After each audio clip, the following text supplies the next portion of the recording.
Hola, buenas tardes, buenos días, buenas noches, buenas madrugadas, buenas mañanas, buenas las horas que sean para ustedes ahora que estamos reuniéndonos una vez más en el streaming del Rey va Desnudo. Esto es el streaming del Rey va Desnudo. Estoy yo con bigote inglés. Estoy viendo lo de la cera de bigote que me regalaron. Y yo soy Mauricio José Schwartz, ahora con bigote inglés. Como siempre, invitándolos a que piensen, a que cuestionen, a que duden, pero que duden razonablemente, no duden como dudan los negacionistas, que básicamente dicen no es cierto y con eso se satisfacen. No se pregunta esto por qué es cierto y si le dan razones adecuadas y suficientes, pues las acepta y si no las dan, lo rechaza. Pero eso de decir no es cierto, no te creo nada, estás mal, falso, no es, en realidad no es cuestionar las cosas. Eh, Esta es, bueno, pues la hora de demoler mitos y de tratar de pensar juntos. Quiero dar, siempre se me olvida. Gracias a Rob M, que nos manda el chat del canal, que siempre le echamos un ojo sobre todo a lo que no leímos. Y además acuérdense ustedes que yo hablo en plural porque así me siento menos solo, porque esto lo hago yo solo. Somos el equipo, somos yo. Y muchas gracias a Rosy que hace el índice por capítulos en cada episodio y que nos es utilísimo, sobre todo cuando hacemos el podcast. Así que pues muchísimas gracias a todos. Como siempre, tengo la obligación de pedirles que nos apoyen, que nos echen una mano en Patreon o en PayPal. En Patreon con una aportación mensual y en PayPal con una aportación por una sola vez, porque todo eso es lo que permite que este canal siga adelante y yo me siga dando el gusto de contarles cosas por aquí. Y bueno, lo primero para abrir boca, el vídeo de ayer. El vídeo de ayer ha tenido bastante buen resultado, debo decirlo yo, aunque quizás esté mal que yo lo diga, pero tiene 17,000 visualizaciones y es un recorrido por algunos de los gurús que han aterrizado por esto que llamamos Occidente, desde aquello que llaman Oriente, durante los últimos 130 años, una cosa así. Porque hay mucha gente que me ha dicho, te faltó fulano, te faltó sutano, te faltó fulana, que además si hay gurusesas, o como se llamen, gurusas. Eh, ¿Dónde le dicen gurusito a los niños? Recuérdenmelo, pues en algún lado les dicen gurusitos a los niños, que no son gurús. Hay gurús mujeres y hay de todo, pero no podía mencionarlos a todos, es absolutamente imposible. La lista que yo tenía era de 250 gurús de los últimos 200 años, nada más, no sin meternos en los gurús históricos de la historia del hinduismo y demás. Entonces, y del budismo y del yoga y tal. Entonces, pues hice algún repaso de algunos de los más importantes, los que se han sido más relevantes para que la gente se vaya con esta finta, con este cuento, desde fines del siglo XIX, desde mediados del siglo XIX, quizás con Elena Blavatsky, hasta la fecha. Eh, es muy raro, fíjense, en muchos otros vídeos aparecen los creyentes y me insultan. Es lo que hacen, es su trabajo, ¿no? Como me decía Mohamed Ali, pues mi trabajo es romper la cara a la gente, su trabajo es trolear. Pero en este caso casi no ha habido, salvo un par de personas que se enojaron porque no soy espiritual, y vamos a hablar de eso, que hay una pregunta al respecto. Eh, Fuera de un par de personas así que me reclamaron, que no creen nada, pues sí, creo en muchas cosas, pero creo en cosas razonables, no en locuras. La mayoría de la gente han sido comentarios favorables y sobre todo recordando las relaciones que cada quien ha tenido con este mundo supuestamente espiritual de la India, ¿no? Incluso se me pasó, alguien lo mencionó por allí, se me pasó uno de los personajes más entretenidos del mundo de la India y el Tíbet, que es Lobsang Rampa, del que tenemos que hablar un día. Lobsang Rampa era un plomero, fontanero, me parece que galés o irlandés, y que decidió que se iba a fingir un monje de la India, del Tíbet, que reencarnó en un fontanero británico y se escribió un montón de libros, se ganó una enorme cantidad de dinero, más de lo que podría ganar como fontanero, y mira que a los fontaneros les va bastante bien. Pero en fin, yo creo que hay mucho que hablar de gurús y prometí y sigo prometiendo hacer el vídeo de Sadhguru. No había yo entrado en el mundo alucinante del Sadhguru porque soy una persona que le tiene respeto a su cordura. pero investigando, precisamente repasando la historia que yo conozco del Maharishi, me encontré con un vídeo del Sadhguru diciendo que es posible levitar. Y entonces, y daba una explicación de cómo te ibas haciendo menos sensible a la gravedad, algo así, pero tan absolutamente de mira, ni tú te lo estás creyendo, o sea, en serio, ni tú te lo estás creyendo, que me pareció que va a valer la pena meter. Además vi fotos de él en motocicleta y dándose la gran vida, y un gurú para el siglo XXI, que es el Sadhguru, y entonces vamos a hacer un vídeo sobre él. Pero pues, si no lo han visto, échenle una visita, seguramente está allí alguno que ustedes conocen y que ustedes creen que era bien importante y que resulta que no lo es. Y por lo demás, pues vamos a hacer como siempre, empezar un poquito con un poquitín del chat, porque así agotamos cosas. ¿Qué papel creo que tome AMLO en 2024? Hacer todo lo posible para que su partido gane. Y una vez que la persona que haya ganado sea presidente, pues va a tratar de influir en él como todos los presidentes han hecho. Esto no es ninguna novedad en México.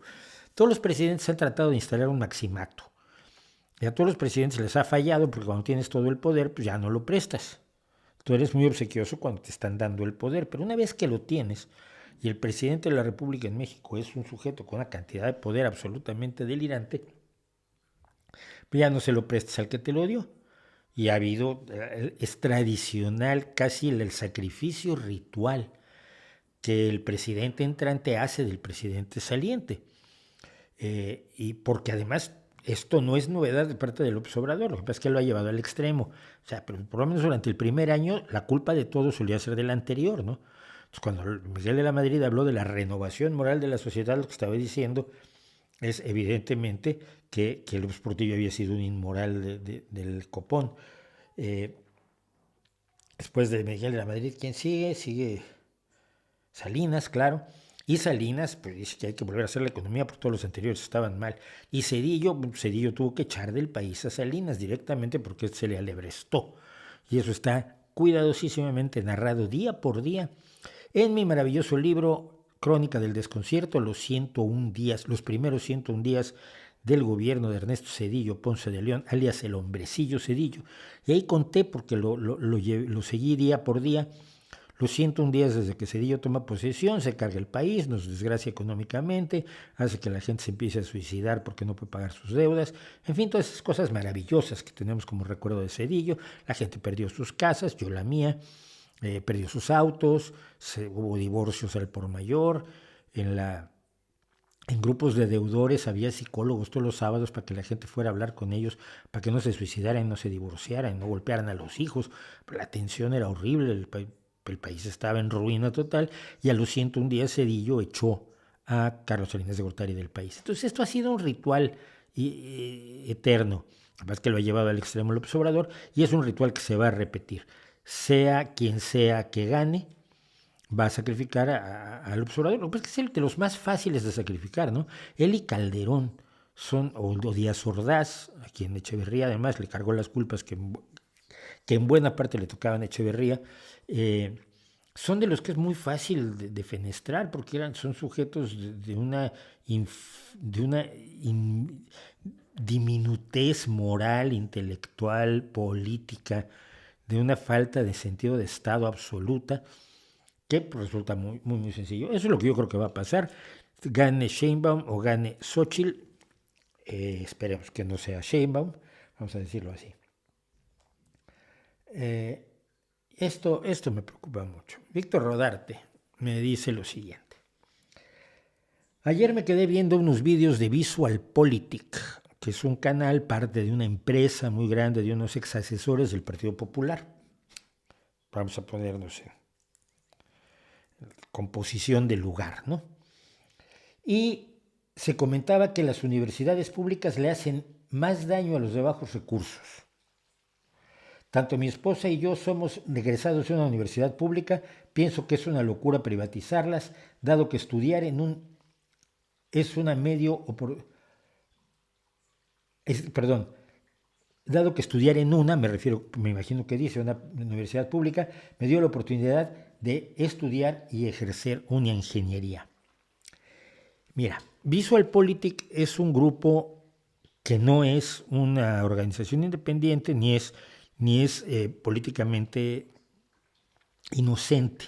Es gente de derecha, es gente económicamente de derecha. El otro día vi una entrada, por ejemplo, del vídeo que han hecho sobre Milei, y estaban tan entusiasmados como si fueran unos niños y hubiera llegado el payaso con el pastel y todos los regalos que habían pedido, incluida la Play 5 o la Play 6.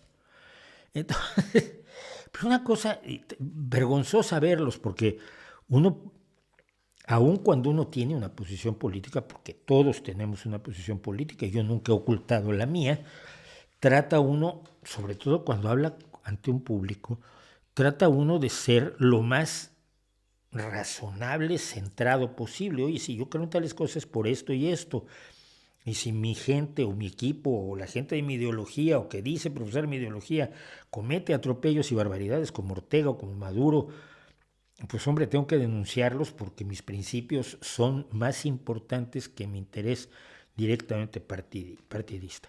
VisualPolitik no juega así, ellos juegan por la derecha neoliberal. El neoliberalismo es la forma de liberalismo, del capitalismo menos controlado, que se va acercando dentro de lo posible al minarquismo o al anarcocapitalismo, es decir, la idea de que el Estado desaparezca y abandone todas sus funciones. Y entonces utilizan argumentos que sustentan única y exclusivamente lo que ellos dicen. Si todas las universidades públicas las privatizas, solo las personas que tienen dinero pueden estudiar, pues así de sencillo. ¿Qué daño le pueden hacer a los de bajos recursos? Me imagino que puedes argumentarlo de una u otra forma, pero el hecho de que lo puedas argumentar no lo hace real.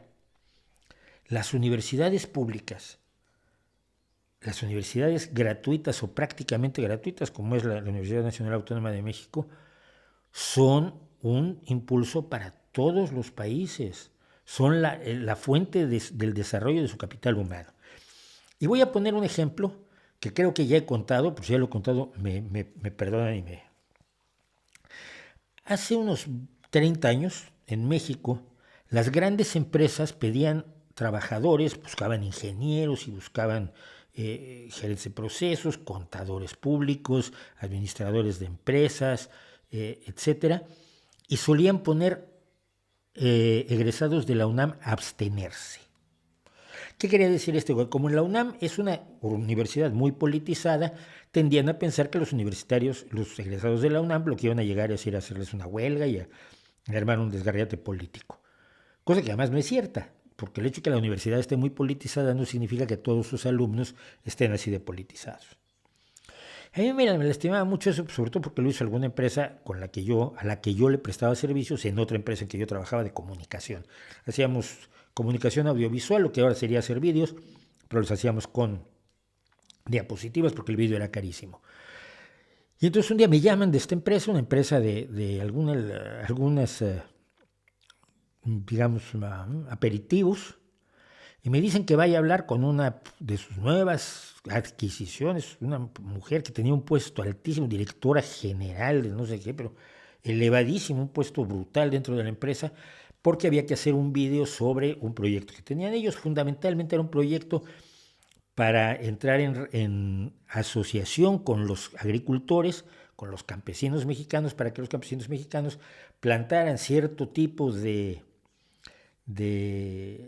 cultivo que ellos les iban a comprar y trataban de establecer una relación mutuamente beneficiosa, y debo decir que era justo, no estaban precisamente explotándolos. Yo voy a hablar con esta altísima jerarca, yo había tratado con todos, desde el presidente de la compañía hasta todos los gerentes de mercadotecnia y tal, había tratado con todos. Y voy a ver a esta mujer, empezamos a hablar y me doy cuenta que ella no tiene nada que ver con ese mundo. Y le digo, tú eres de la UNAM, ¿verdad? Eso sí, claro. Era bióloga, era una de las mejores botanistas de México. Era profesora e investigadora en la UNAM. Cuando estos tarados se pusieron a buscar a alguien que se hiciera cargo de la parte técnica de la plantación de estos cultivos que necesitaban para sus aperitivos, fueron al ITAM y fueron al Tecnológico de Monterrey y fueron a la Ibero y fueron a todas las universidades públicas y dijeron, oye, necesitamos a alguien que sepa botánica. Y lo miraron todos, botánica, aquí. Ay, por Dios. Se vieron obligados a ir a la Universidad Nacional Autónoma de México. Oiga, ¿quién sabe de botánica aquí? No, pues aquí todos los que estudiamos botánica es la Facultad de Ciencias, aquí estudiamos biología. ¿Y quién sabe más de botánica que todos ustedes? Ella. Oye, te damos un dineral y vente a trabajar con nosotros. Esa es la universidad pública. La que tiene licenciaturas en física, licenciaturas en biología, licenciaturas en química, que no tienen las universidades privadas en México por lo pronto y en general en América Latina. ¿Cómo puede afectar eso gravemente a las personas que no tienen recursos? Pues no me lo imagino. Seguramente tiene una buena explicación VisualPolitik, y si la tienen, pues ya la veré. Y si puedo, la comento, aunque me va a dar un poco de asco. No, mucho de asco. Aquí hay una Dan diciendo que hay una foto en que Jenny Hermoso presume del beso Rubiales. No es cierto. No es cierto. Y mentir es muy feo. Y si te estás refiriendo a que las chicas se fueron a celebrar su campeonato, pues sí celebraron su campeonato. ¿Qué esperabas que hicieran? Que lloraran el campeonato. Se fueron a celebrar y fueron a un bar que se llama El Beso. Y ese bar te da unas pegatinas de beso, beso, y se usa la palabra beso, pero no están hablando del beso de Rubiales. No veas lo que no está allí, no leas a Negre, joder. O sea, a ver, que esto es primero de inteligencia. Averigua de dónde salen las cosas y no las utilices solamente porque te conviene. Luego me preguntas, vamos a hablar del Lago Ness después. Y aquí una pregunta que me parece importantísimo resolver a la mayor brevedad posible. ¿Comprarás entradas para ver el estreno de Soy Leyenda 2 con Will Smith o prefieres verla en streaming? Prefiero sacarme los ojos. Prefiero sacarme los ojos. No voy a ver Soy Leyenda 2. Verás, Soy Leyenda 2 es imposible. Si te atienes a lo que escribió Richard Matheson. Para mí es una de las más grandes novelas del siglo XX, debo decirte. Es probablemente uno de los libros que más he regalado junto con los Rubaiyat de Omar Khayyam, la antología de Bertrand Russell y probablemente las rimas de Becker cuando era yo muy jovencito. Regalé un montón de libros. Pero Soy Leyenda lo sigo regalando todavía. Porque es una novela maravillosa, magnífica, que reúne misterio, thriller, ciencia ficción, terror, y que funciona como un cuento. Es decir, hasta que no lees la última página no te das cuenta de todo lo que ha pasado. Tú crees, venías leyendo una cosa y te estabas leyendo otra totalmente distinta. 3 veces la han matado. Una con Charlton Heston, ese hombre que actúa peor que Stallone, que ya es decir, era horrible. Charlton Heston. Otra vez con Vincent Price, que bueno, Vincent Price salvaba todo, pero la adaptación era infernal de la película, El Hombre Omega. Luego hicieron El Horror con Will Smith, donde Will Smith dijo, yo quiero hacer el mismo papel que hago siempre, yo hago el papel de Will Smith. Entonces hizo el papel de Will Smith y alteró toda la historia para que él pudiera hacer el papel de Will Smith, porque hacer el papel del personaje de Soy Leyenda era enormemente complicado. Es un personaje que curiosamente empieza siendo muy simple y se va complicando como personaje a lo largo de la novela. Cualquiera que escriba sabe que esto es enormemente difícil. Si los personajes bidimensionales suelen permanecer bidimensionales, y este personaje es un personaje que va adquiriendo profundidad a lo largo de la novela hasta que al final se da cuenta de en qué mundo vive. Bueno, Will Smith la destrozó igual que se ha destrozado tiempo. No ha habido nunca una adaptación fiel. No te digo a la novela, porque no puede serlo, toda adaptación es una adaptación, fiel al espíritu de la novela. Tú imagínate que El Señor de los Anillos terminara cuando Frodo se casa con ¿cómo se llama la princesa, hombre? No, la que interpretaba Liv Tyler.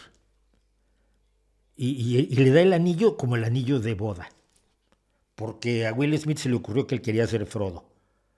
No, mira, es que tienes que ajustarte más o menos a la intención del libro. No vale que lo alteres del todo. Entonces, esa es mi respuesta respecto a Soy Leyenda. Es que no me digan eso.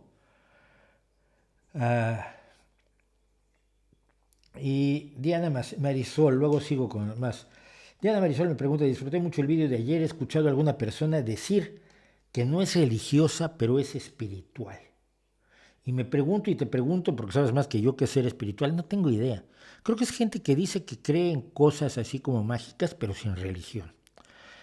Yo mencionaba en el vídeo de ayer el tema de lo espiritual en el sentido de que son las emociones, las sensaciones, la vida que tiene uno, la vida interna de nuestra emocionalidad. Y que evidentemente ver ciertos cuadros, escuchar ciertas canciones o ciertas piezas musicales, ver ciertas esculturas, leer ciertos poemas, es una experiencia intensa. Y yo la llamaría una experiencia espiritual, pero no tiene nada que ver con lo sobrenatural. Pero la gente que dice que es espiritual generalmente lo que dice es que cree en algo sobrenatural, pero no es que sea religiosa, no cree en eso de los dioses ni nada, pero algo hay. En cuanto le preguntas qué hay, pues no sabe qué hay. Y cuando le pides que demuestre que lo hay, pues tampoco puede. El otro día alguien me preguntaba, ¿tú no crees en nada así como ilógico? ¿Cómo qué? Si, por ejemplo, gente que deja su casa cerrada y la encuentra abierta, pues son los ladrones, o se le olvida cerrar a uno. Me ha pasado, se le olvida cerrar la puerta de casa con llave, está abierto, afortunadamente no nos robaron. Pero generalmente tiene una explicación lógica. Y si no la tiene, demuéstrame que el hecho ocurrió. Objetos que se mueven solos, demuéstrame que se mueven solos. Demuéstrame que hay objetos que se mueven solos y luego buscamos la explicación. Pero si no me demuestras la existencia del fenómeno para empezar, no podemos hallar la explicación, entonces no puedo creer en él, no. Generalmente cuando se han podido estudiar casos de poltergeist, por poner un ejemplo, de cosas que vuelan y se mueven solas, siempre resultaba que alguien las movía. Cuando podías investigarlo en serio, pues resultaba que alguien las estaba moviendo. Lo mismo pasa con fenómenos de muchos tipos. Cuando el fenómeno es real y te puedes acercar y examinarlo, siempre resultan ser naturales, nunca resultan ser sobrenaturales, ¿no? Por eso no dejan que te acerques, al cuadro de la Virgen de Guadalupe, por eso no te dejan que te acerques a la sábana del lienzo de Turín, por eso no te dejan que te acerques por donde se acerca y llaman a Iker Jiménez, por donde te acercas, el ridículo es enorme. Yo me acuerdo de un caso que ocurrió aquí en Gijón. Unos chicos se presentan con Iker Jiménez. Hay una casa cuartel de la Guardia Civil donde espantan. Y estos habían ido allí y habían visto un montón de cosas raras y entre otras cosas un manuscrito misterioso que decía mata Jove. Uy, van a matar a Jove, qué mala onda. Uy, qué emoción. Y luego estaban grabando y de pronto se oyó un alarido monstruoso que parecía provenir del más allá. Que dije yo, está muy emocionante, vamos. Mata Jove es un barrio de aquí de Gijón, ¿eh? Es el barrio de Mata Jove. No es que vayan a matar a Jove, pobre Jove. Es que existe el barrio, así se llama. Jove y Jovellanos, el hospital de Jove, está en Mata Jove. Todo lo que tiene que ver con Jovellanos es muy importante porque es el gran ilustrado español y es originario de esta ciudad. Pero yo me fui a la casa cuartel, todo tenía explicaciones más o menos razonables, hasta que oí el alarido de Ultratumba, que era el tren que va de Gijón a Oviedo, y que al pasar junto al a una distancia de unos 40 metros de la puerta de la casa cuartel, aquella abandonada, pues las ruedas del tren chirrían contra los rieles del tren. Entonces, sí, hay un alma en pena, ¿no? Cuando el fenómeno es real se puede investigar y cuando se investiga resulta ser natural. Por eso generalmente no los puedes ver y eso pasa precisamente con lo que vamos a hablar ahora, que es Nessie. Nessie, el monstruo del lago Ness, la querida Nessie. ¿Por qué mujer? No sé, pero decidieron que era chica. Nessie, pues sigue sin existir. Y ustedes, quizás alguno de ustedes que no está metido en este mundo loco, preguntará, ¿qué es eso del monstruo del lago Ness? Pues vamos a empezar por el principio. Esta cosa alargada es el lago Ness, que se encuentra en la parte norte de Escocia, en el Reino Unido. Es un lago que tiene una longitud máxima en su punto más largo de 36,2 kilómetros, es largo, y en su anchura máxima es de 2,7 kilómetros, casi 3 kilómetros, lo cual le da unos 56 kilómetros cuadrados de superficie. Es muy difícil, por supuesto, recorrer y sondear la totalidad del lago Ness porque es grande, pero su profundidad máxima es solo de 226 metros. Y eso su profundidad promedio es de 132 metros. Como hay un río que desemboca en el lago Ness y algunas ha habido leyendas sobre monstruos sobre un monstruo en el río, pues se trata de decir que es el mismo monstruo. Bestias marinas y bestias fluviales, en todos los ríos hay historias de bestias y de monstruos fluviales y de náyades y de ninfas. Aquí las ninfas se llaman shanas, por ejemplo. El mundo de lo fluvial, precisamente porque es la fuente de la vida y porque cuando tú haces un poblado, más vale que lo hagas cerca del agua, si puedes, si te dejan los que ya están allí. Siempre hay relatos de bestias de este tipo, pero el relato del lago Ness estalla en agosto de 1933 cuando el periódico The Courier publica el relato de George Spicer, un señor que dijo que había visto un monstruo. ¿Cómo era el monstruo? Pues quién sabe. Pero entonces empezaron muchísimas personas a verlo, nadie lo había visto antes. Y de pronto, a partir de ese momento, en agosto de 1933, un montón de gente ve monstruos en el lago Ness. Un pescado monstruoso, una serpiente marina o un dragón. Estas son las descripciones, todas ellas que no tienen, por supuesto, coherencia. Cada quien vio lo que quiso. Y desde 1933, pues, hubo esta serie de avistamientos hasta que en 1934 el señor Grant dibujó el que se encuentra arriba a la izquierda, que eso es lo que él decía que era Nessie. Y abajo a la derecha tenemos la fotografía más famosa de Nessie, del monstruo del lago Ness, que es la supuesta fotografía del cirujano. Esta fotografía supuestamente la tomó Robert Kenneth Wilson, un ginecólogo de Londres, pero que no quería verse embarcado en esto, no quería tener nada que ver con esto, y entonces se conoce como la foto del cirujano para que no se asociara su nombre con la fotografía. Desde 1975 se sabe quiénes hicieron este fraude, cómo lo hicieron. Utilizaron un submarino, que se sabe el modelo de submarino, un submarino de juguete, que se sabe qué submarino era, que se vendía en Woolworths, que lo compraron y lo que hicieron 3 o 4 personas para engañar a un jefe de uno de ellos, por cierto. Entonces, pues resulta que todo lo demás son fotos vagas, mucho menos claras que esta, que no es nada clara. Cuando se analizó ya la fotografía en serio, por ejemplo, se descubrió que el objeto tenía entre 60 y 90 centímetros de largo, es decir, una cosita pequeña, no era precisamente un monstruo marino brutal, ni un plesiosaurio, como quieren muchos, un brontosaurio, ahora se llaman apatosaurios, sino que era una cosa del tamaño de un juguete, 60, 90 centímetros de grande. Entonces, pues se lanzó en estos días la mayor búsqueda en 50 años, en 50 larguísimos años, del monstruo del lago Ness. Alguien convocó, y los tontos van cuando los convocan, cientos y cientos de personas con barcos, con cámaras fotográficas, con cámaras de vídeo, con drones con sensores térmicos, con equipos de sonar, con micrófonos subacuáticos, docenas de barcos y muchas ganas. Y encontraron, hace 50 años que no se hacía algo así, y encontraron finalmente, por suerte, lo mismo que hace 50 años, nada. Nada. Uno dice que vio algo así allá lejos y que luego esto sonó en el sonar una cosa, bien emocionante, pero no la pudimos grabar porque falló la grabadora en ese momento, como si fuera una grabadora de carreta, estas que fallan. Esto nos pasaba cuando investigábamos ovnis en los años 80, 70, y nos llegaba gente que traía una foto del ceso y el negativo se lo comió el perro, se lo llevaron los hombres de negro, desapareció misteriosamente. Entonces te traían un positivo que veías el truco, pero vamos, era más burdo, y así eran todos, ¿no? Se veía el hilito del que pendía el ovni. Nosotros hicimos muchas falsificaciones de ovnis para enseñarle a la gente cómo se hacían. Las últimas todavía las hice para la revista Quo hace unos 6 o 7 años.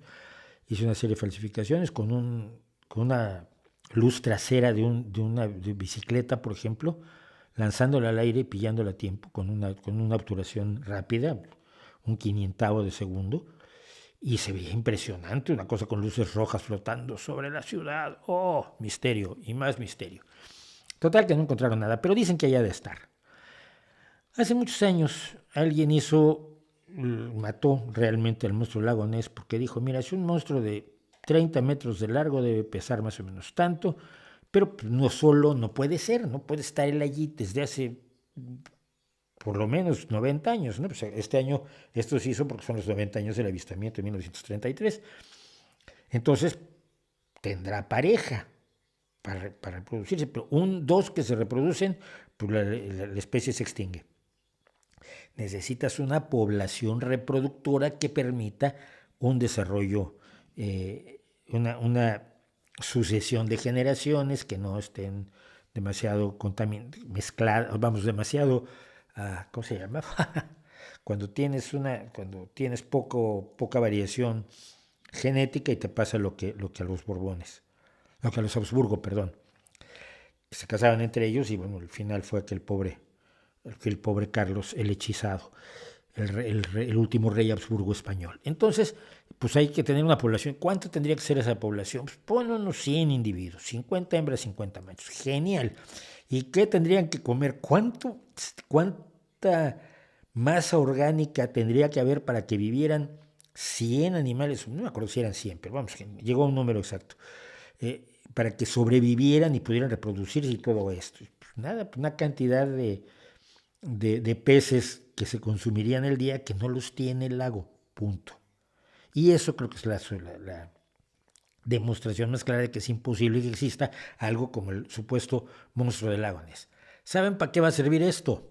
Se los digo yo, para nada. La gente va a seguir hablando del monstruo del lago Ness y creyendo en el monstruo del lago Ness. Es de las menos dañinas creencias, salvo que lleva que gente gaste su dinero para ir al lago Ness y vaya a buscar un monstruo en vez de ver las cosas maravillosas que tiene Escocia, sus castillos, su folclore, su historia, su vocación nacional, incluso donde termina el lago un poco más arriba está Inverness, que es un lugar que al que le gustaba ir mucho a Jorge Luis Borges y tiene un poema maravilloso que se llama Inverness, precisamente. Entonces, para lo que sirve es eso, para que la gente pierda el tiempo pudiendo disfrutar otras cosas maravillosas de la querida Escocia. Así que esa es la historia de la demostración por enésima vez de que al monstruo del lago Ness no lo encuentran ni lo van a encontrar. Y vamos a seguir. Me dicen, algunos estados autorizan a sus ciudadanos residentes en el extranjero a participar en elecciones internas. Existen argumentos a favor y en contra de esta medida. ¿Cuál es su opinión al respecto? Yo estoy a favor. Yo creo que en la medida en que eres un ciudadano, una de las esencias mismas de la ciudadanía es la participación en los asuntos políticos de tu país.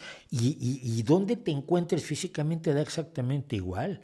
José Martí cuando estuvo exiliado no dejó de ser cubano y Benito Juárez cuando estuvo exiliado no dejó de ser mexicano y la gente que vive en exilios o en emigraciones no corta relaciones con su tierra de origen, yo creo, ¿no?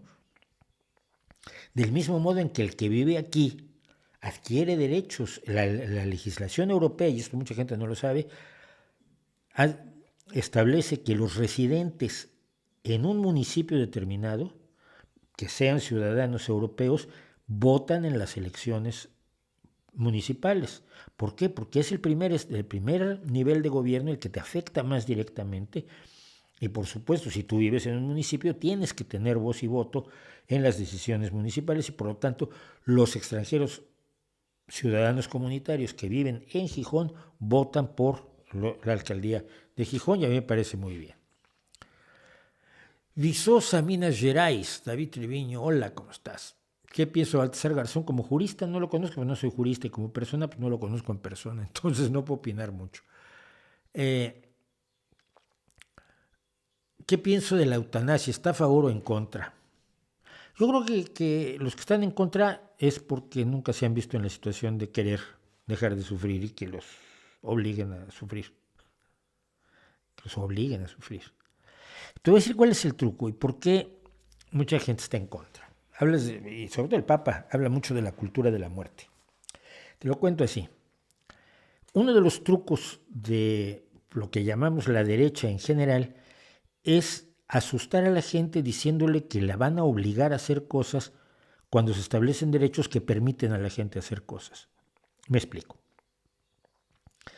El derecho de la mujer a decidir sobre su propio cuerpo y si tiene un embarazo no deseado, a practicarse un aborto, si así lo decide, te lo presentan de la siguiente manera. Van a obligar a las mujeres a abortar cuando el Estado lo decida. Tú dices, no, hombre, eso está muy mal. ¿Cómo van a obligar a las mujeres a abortar si no quieren? Que las van a llevar con la policía y las van a meter a la clínica y las van a obligar a abortar. Y luego se comen al niño, ¿no? Es una cosa así de horrible. No, es un derecho para quien quiera. Entonces el Papa dice, claro, es que están matando a los ancianos. No, cálmate. Ni a ti ni a mí nos van a matar, viejito. Pero si queremos, podemos pedir la muerte digna.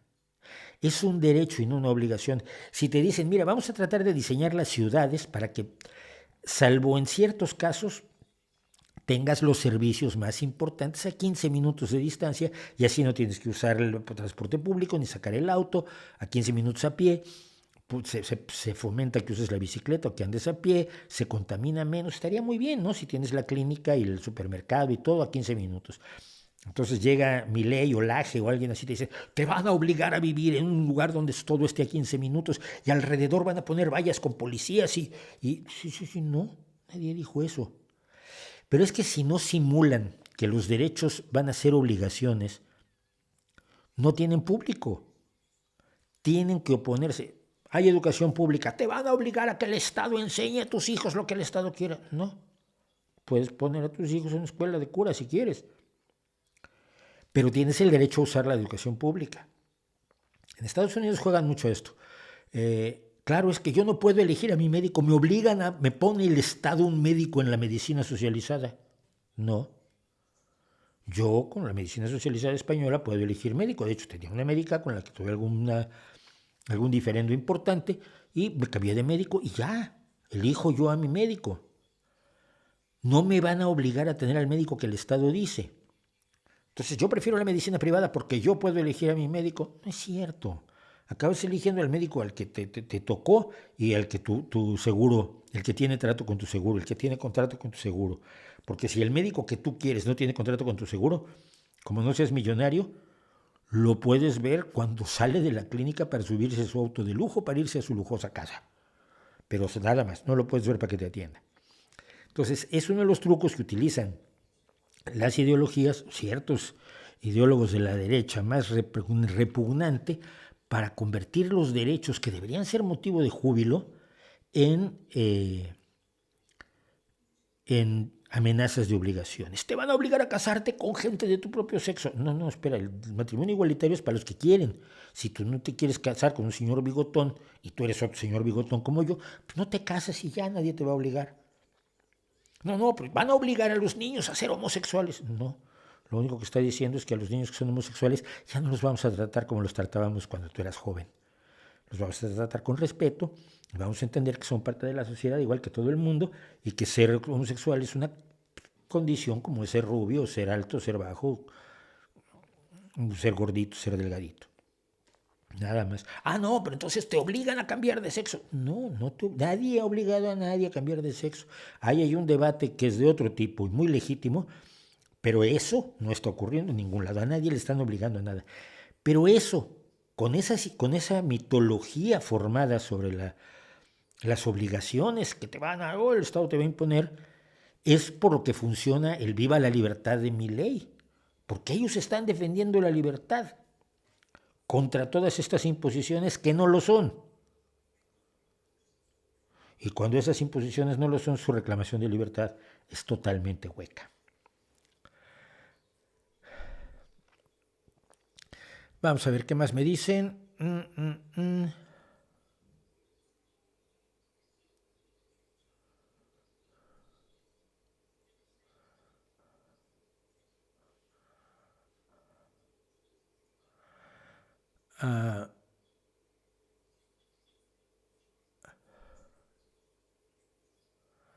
Las iglesias se mueven para que no se apruebe la eutanasia. Sí, se supone que es que la vida te la dio Dios, entonces tú no puedes disponer de ella. Luego te cuentan la historia del libre albedrío y entonces tú te quedas como, pues ponerte de acuerdo tú, tu sotana y tu papa y luego vienen. Pues si yo tengo libre albedrío, ¿me dejas usarlo o no me dejas usarlo? Si no me dejas usarlo, ya no lo tengo. Entonces vamos a explicarnos todo sin libre albedrío. No, no, no, el libre albedrío existe. Vale, entonces déjame en paz. Si estoy sufriendo, si tengo un cáncer terminal, si me duele muchísimo y ni la morfina me ayuda y no me voy a curar y no hay milagro a la vista, ¿me puedes dejar descansar? ¿Tienes que obligar a sufrir? A las iglesias les gusta mucho que la gente sufra, sobre todo al cristianismo, sobre todo al catolicismo. El catolicismo vive del dolor de una manera jubilosa y es alarmante y es preocupante, ¿eh?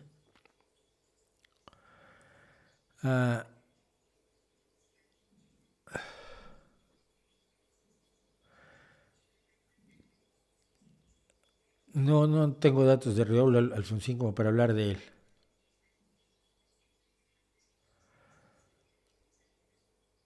Estimado Mauricio, ¿es posible que algún país latinoamericano como Brasil o México puedan hacer una hazaña parecida a la de la India, llevar una nave a la Luna? Por supuesto que sí. Se requieren recursos humanos y se requieren recursos económicos. Y se requiere que creas que la Luna existe y que puedes visitarla. El problema es que con los gobernantes que tenemos, si alguno de ellos cree que la Luna es de queso, no me parecería raro, o que no crean la llegada a la Luna. Pregúntale a López Obrador. A ver, sí, perdón. Es que, saludos desde México, desde Costa Rica, desde Colombia. Estamos muy internacionales, me gusta. Somos 288 poquitos, ¿eh? El verano nos está pasando. Florianópolis. Bueno, ya que andan de espirituales, pues vamos a hablar con Jesucristo.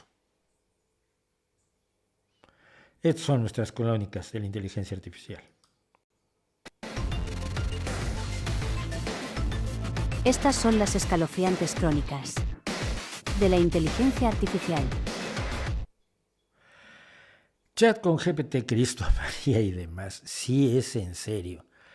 El otro día me encuentro yo en uno de los periódicos que leo que había un programa para chatear con Cristo. Dices tú, a ver, hemos hablado que hablar con los muertos es posible, porque te contesten ya está más difícil. Generalmente, si te contestan, o alguien te está engañando o tú tienes un problema mental gravísimo. Lo que hizo, y esto lo puede usted hacer con ChatGPT sin pasar por esto, usted le dice, imagínate que eres Napoleón, ahora explícame la batalla de Trafalgar. ¿Trafalgar? No, la batalla de Waterloo. Y entonces, pues, echando mano de la información que tiene y de su algoritmo, que es bastante sencillo, te arma la narración de la batalla de Waterloo como si fuera Napoleón. Tú le puedes decir esto al chat GPT y ya, no tiene mayor lío. Lo que hizo este chico, que es el dueño de Catlove Software, una compañía de desarrollo de apps en Los Ángeles, es hacer una interfaz a ChatGPT donde le pregunta a ChatGPT, le pide a ChatGPT que conteste como si fuera Cristo. Pero no solo él, cuidado. Están,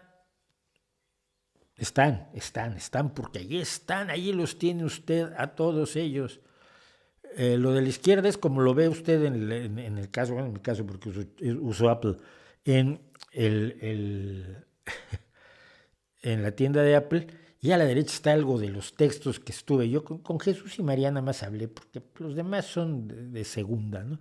Pues están todos los apóstoles, los profetas, Ruth, Job y el nieto de Abraham, Lot, ese cuya esposa se convirtió en sal por desobediente, cosa que se usa muchísimo en la Iglesia Católica para explicar por qué las mujeres deben ser obedientes. Te vuelves un pilar de sal.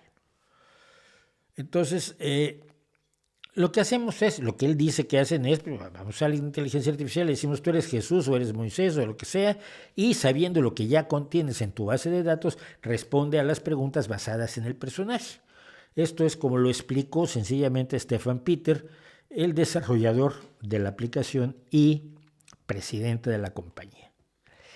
Se podía activar hacer chat con Satanás, pero ya me lo quitaron. Yo lo estaba viendo hoy antes de empezar el streaming, Buscaba yo, Satanás, me gustaría hablar con él, un par de cosas que preguntarle. Y ya lo quitaron. Supongo que es porque también en algunos lugares, en algunas plataformas, Twitter sobre todo, que, bueno, o la aplicación que antes se llamaba Twitter o ex-Twitter, era ex-Twitter, sí le vamos a llamar ahora. En ex-Twitter, varias personas dijeron que eso era blasfemia, que era herejía, que no lo voy a ver jamás, uy, me condeno si chateo con Jesús. No, mira, lo que hace es tomar precisamente los datos de los evangelios para contestarte. Datos de los evangelios y datos que tiene de la base de datos donde están algunos de los que han dicho las iglesias a lo largo de los siglos, ¿no? Pero la puedes meter en líos muy, muy fácil. Cuando le preguntas sobre la virginidad de María, dices, bueno, pero cuando ya parió a Cristo, ya dejó de ser virgen, ¿no? No dejó de ser virgen. Entonces, ¿qué pasó allí? Es que es un nacimiento milagroso. No, hombre, mira, no. A ver, la virginidad no se calculaba como milagro, sino que tiene o se le atribuían características fisiológicas concretas, anatomofisiológicas concretas, que son características que se ven dañadas cuando hay un parto. No, es que aquí no hubo parto. No, fue milagro. ¿Cómo fue milagro? ¿Estaba embarazada o no estaba embarazada? Y ahí se empieza a hacer líos horriblemente se hace líos la inteligencia artificial como se hace líos cualquier cura porque son las únicas, las mismas fuentes las que tienen. Pero me interesa mucho que haya gente que esté como enloquecida. Tiene 3,8, 3.8 de calificación. Esto lo acabo de hacer esta captura de pantalla hace un par de horas. Y ahora tiene la versión 1.3.2 ya tiene traducción al alemán. Pero ya no se puede hablar con Satanás, que resultaba, y a mí siempre me ha resultado bastante más interesante. Y más interesante por el personaje que se ha generado, porque a ver, nosotros en la religión católica concreto, que es la que yo conozco mejor, porque es en la que me criaron, quisiera yo o no, por un lado están los evangelios, por un lado está la Biblia, y por otro lado está lo que se fueron inventando al paso del tiempo. Por ejemplo, la virginidad de María no viene exactamente en la Biblia, pero parece que la traducción del arameo original es del griego original, era una joven doncella, una joven adolescente. Bueno, en aquel entonces los adolescentes se casaban entre ellos porque no vivías lo suficiente para disfrutar del sexo a los 60. No, ya no había 60. A los 40 ya estabas más o menos, en la gran mayoría de la gente, pues estaba bajo tierra. Entonces, pues está lo que está en los evangelios. Luego está lo que te vas inventando. No, María era virgen. Y luego se decreta que era virgen y lo tienes que creer porque lo decidió la iglesia en el siglo IV, en el siglo VI, en el siglo XVIII, en el siglo XX. Es decir, van generando una mitología. Y ya esa mitología desafortunadamente no tiene acceso a esta app. Entonces a mí me gusta mucho la forma en que se ha desarrollado el personaje del adversario, que es Satán, porque en la Biblia aparece un par de veces, aparece con Job, y luego aparecen unos demonios por ahí en la historia de los cerdos de Gadar, y el que le dice a Cristo, te daré todo esto si me sirves, pues ¿cómo lo vas a dar si es mío, bobo? Pero no hay un personaje. Luego se inventaron que si eran los arcángeles caídos y tal y cual, pero todo eso no está en los libros originales, se lo fueron inventando los creyentes y las jerarquías religiosas a lo largo de los siglos. Pues a mí me hubiera gustado en realidad hablar sobre todo con Satán, pero parece que no estaba disponible, lo quitaron porque la gente protestó, porque eso era una blasfemia, porque eso era una herejía. Ustedes saben que en el siglo XXI sigue dominando la creencia religiosa antes que el pensamiento racional. ¿Y qué más tenemos hoy? Tenemos un montón de cosas, pero también quiero hablar del chat, porque el chat hoy está interesante, fíjate, lo poco que he visto. Está interesante. David del Castillo ya consiguió la copia física de la izquierda Feng Shui, pues muchas gracias. A ver si algún día la reeditamos. ¿Le suena así cierto que Sexy Sadie de los Beatles era un ataque al Maharishi Mahesh Yogi? Sí, así nació. La canción originalmente, en vez de Sexy Sadie, decía Maharishi, what have you done? You made a fool of everyone. Y por motivos legales le dijeron al John Lennon, cámbialo, porque si no, ahí nos pueden demandar. Y demandar a los Beatles pues era un negociazo, y para alguien tan absolutamente avaricioso y deseoso de reunir grandes cantidades de dinero, el Maharishi lo hubiera hecho, o hubiera habido algún problema. Entonces el hecho real es que se cambió. Pero sí, ¿qué es lo que pasó allí? Y es algo que no mencioné porque es una historia bastante oscura. Yo conozco, por ejemplo, salió y ya no lo pude meter tampoco, esto hace unos años, salió una de las amantes del Maharishi a contar su vida y su historia, y cómo había muchas mujeres en la vida del Maharishi, con cosas como cuando le dijo ella, y si quedo embarazada, y si le dijo el Maharishi, si quedas embarazada, cásate lo más pronto posible. Dice ella, madre mía, ¿con quién me caso? Es con alguno de los adeptos. Más o menos así lo manejaban. Pero no está demostrado que le hiciera proposiciones indecentes a las adeptas mientras los Beatles estuvieron entre febrero y abril en Rishikesh. Entonces, pero hubo en ese momento el rumor, Ringo se había ido por una razón, se había cansado, Paul McCartney se había ido por cosa de negocios, pero Harrison y Lennon salen de Rishikesh cuando sale el rumor de que el Maharishi había intentado seducir a Mia Farrow o algunas otras adeptas. Pero eso nunca se confirmó. Con el tiempo, George Harrison por eso volvió a tener relación con el Maharishi Mahesh Yogi. Ese caso concreto no se demostró, pero otros muchos sí se demostraron. Pero precisamente por ese caso concreto, y cuando John Lennon se dio cuenta que el tipo tenía de santo lo que yo tengo, por supuesto, de Balón de Oro, fue cuando escribió Sexy Sadie, que originalmente se llamaba Maharishi, What Have You Done? You Made a Fool of Everyone. Costa Rica, norte de México. Los libros de texto. El próximo miércoles aquí mismo van a tener ustedes lo de los libros de texto. Vamos a estar hablando con alguien que sabe mucho de los libros de texto, porque es profesor de niños de 7 u 8 años. Y por cierto, la semana próxima el streaming se va hasta el viernes. Luego les explico por qué. Pero el jueves no hay streaming. El streaming es el próximo viernes. ¿Ok? Vale. Facundo Rendo considera que algunas ideas de Marx han tenido un efecto positivo en el mundo. Pongo como ejemplo la existencia de algunos derechos laborales o la gente a la que inspiró a luchar por sus derechos. A ver, los derechos laborales vienen peleándose antes de que aparezca en escena Marx. Marx lo que hace es codificar la idea de que la historia se mueve por la lucha de clases. Pero la lucha por los derechos laborales ya existía. Los movimientos sindicales y el origen del socialismo, ve el video de socialismo que hice yo con Saint-Simon y con George Owen, es muy anterior a Marx, y es George Owen precisamente, y era industrial textil el que hace el 888, 8 horas de trabajo, 8 horas de descanso y 8 horas de ocio y familia. Y eran los 3 ochos por los que luchaban los trabajadores desde principios del siglo XIX. Marx lo codifica como la lucha de clases. Marx lo que hace, y yo creo que sí tiene una relevancia importante, Marx lo que hace es tratar de sustentar más sólidamente los derechos de los trabajadores.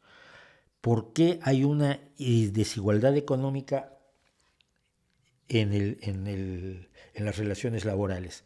Aunque haya discusión sobre las teorías del valor, Marx tiene una teoría concreta del valor, que es que la plusvalía la genera el trabajo del trabajador, y esa plusvalía se la roba el dueño al trabajador en vez de dársela al trabajador. No es exacto, porque sabemos hoy que no, que la plusvalía no solo es el trabajo, que es una parte de los que genera plusvalía, pero la maquinaria genera plusvalía, los que no son obreros, pero hacen otras cosas, generan plusvalía, incluida la agencia de publicidad, el que diseña la marca, los contadores y los administradores y los vendedores, todos ellos generan valor. Entonces, hay debates allí, pero esto no era parte del debate hasta la llegada de Marx. Yo creo que es importante. Que haya inspirado a mucha gente también me parece importante, pero no sé qué tan solo Marx es. O sea, no sé qué tanto es un fenómeno de un momento histórico que era al que se había llegado donde las cosas tenían una inercia determinada, y quizás Marx también lo aceptaría, así creyendo en los mecanismos de la historia en los que creería. Yo no lo veo como un monstruo, ni lo veo como una amenaza, ni como alguien malintencionado, ni mucho menos, ¿no? Porque un hombre es profundamente bien intencionado, simple y sencillamente que, como le suele pasar a los filósofos, a todos, creyó que se había encontrado con la verdad y que la tenía en una cajita y la veía en la noche y, ay, mira, mi verdad, la tengo yo. Y no lo es. Eso es un problema. El problema más grave es que otros creyeron lo mismo. Entonces, cuando te encuentras gente que hoy, 140, 160 o 70 años después del manifiesto del Partido Comunista de Marx y Engels, te dice que tiene una visión marxista de la realidad, que su interpretación es marxista porque no puede ver el mundo salvo como lo vio un filósofo de mediados del siglo XIX, es alarmante. Es alarmante porque no considera ni el cambio de la sociedad, ni el cambio en la política, ni el cambio en la economía, ni por supuesto la posibilidad de analizar las cosas desde otros puntos de vista. Y entonces se asume como una religión. La verdad la dijo Marx en 1850, 60, 70, y a nosotros solo nos queda pues interpretarlo en todo caso, como se interpreta en las escrituras, hacer la apología de Marx y tratar de cumplir con su profecía, ¿no? Eso es bastante más cuesta arriba. Hola Lisette, hola Gavin desde Costa Rica. Desde Paraguay, mira nomás cuánta gente. ¿Por qué la humanidad en pleno siglo XXI sigue creyendo en supercherías? Porque no la hemos educado, yo supongo. Y aun cuando los eduques pueden creer en supercherías.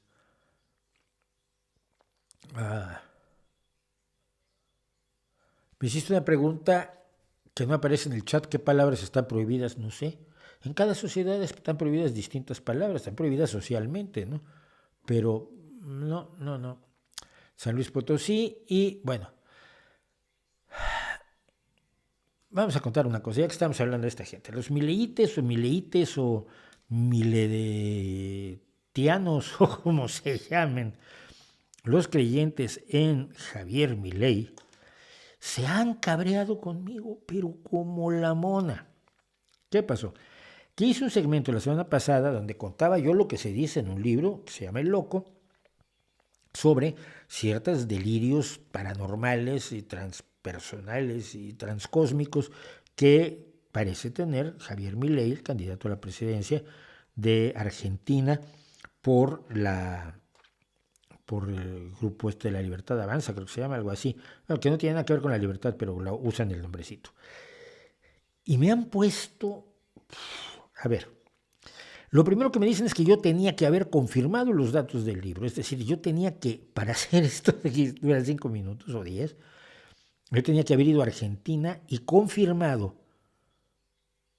en una investigación de par de años, bien financiada por supuesto, que los datos del libro son correctos. Y que si no, yo no tengo derecho a comentarle a usted lo que dice ese libro. Pues mire, sí tengo. Les pregunté a algunos de estos, casi todos eran anónimos, eso me llamó mucho la atención, porque te da la impresión que es de estos grupos de trolls que luego se pagan bien. Pero todos además iban por el mismo lado. Ay, es que tú que dices que la ciencia, ¿y cómo no demostraste científicamente que Milei dice que habla con su perro? Porque no estoy yo para eso. Mira, lo hizo este señor. Este señor no ha sido refutado.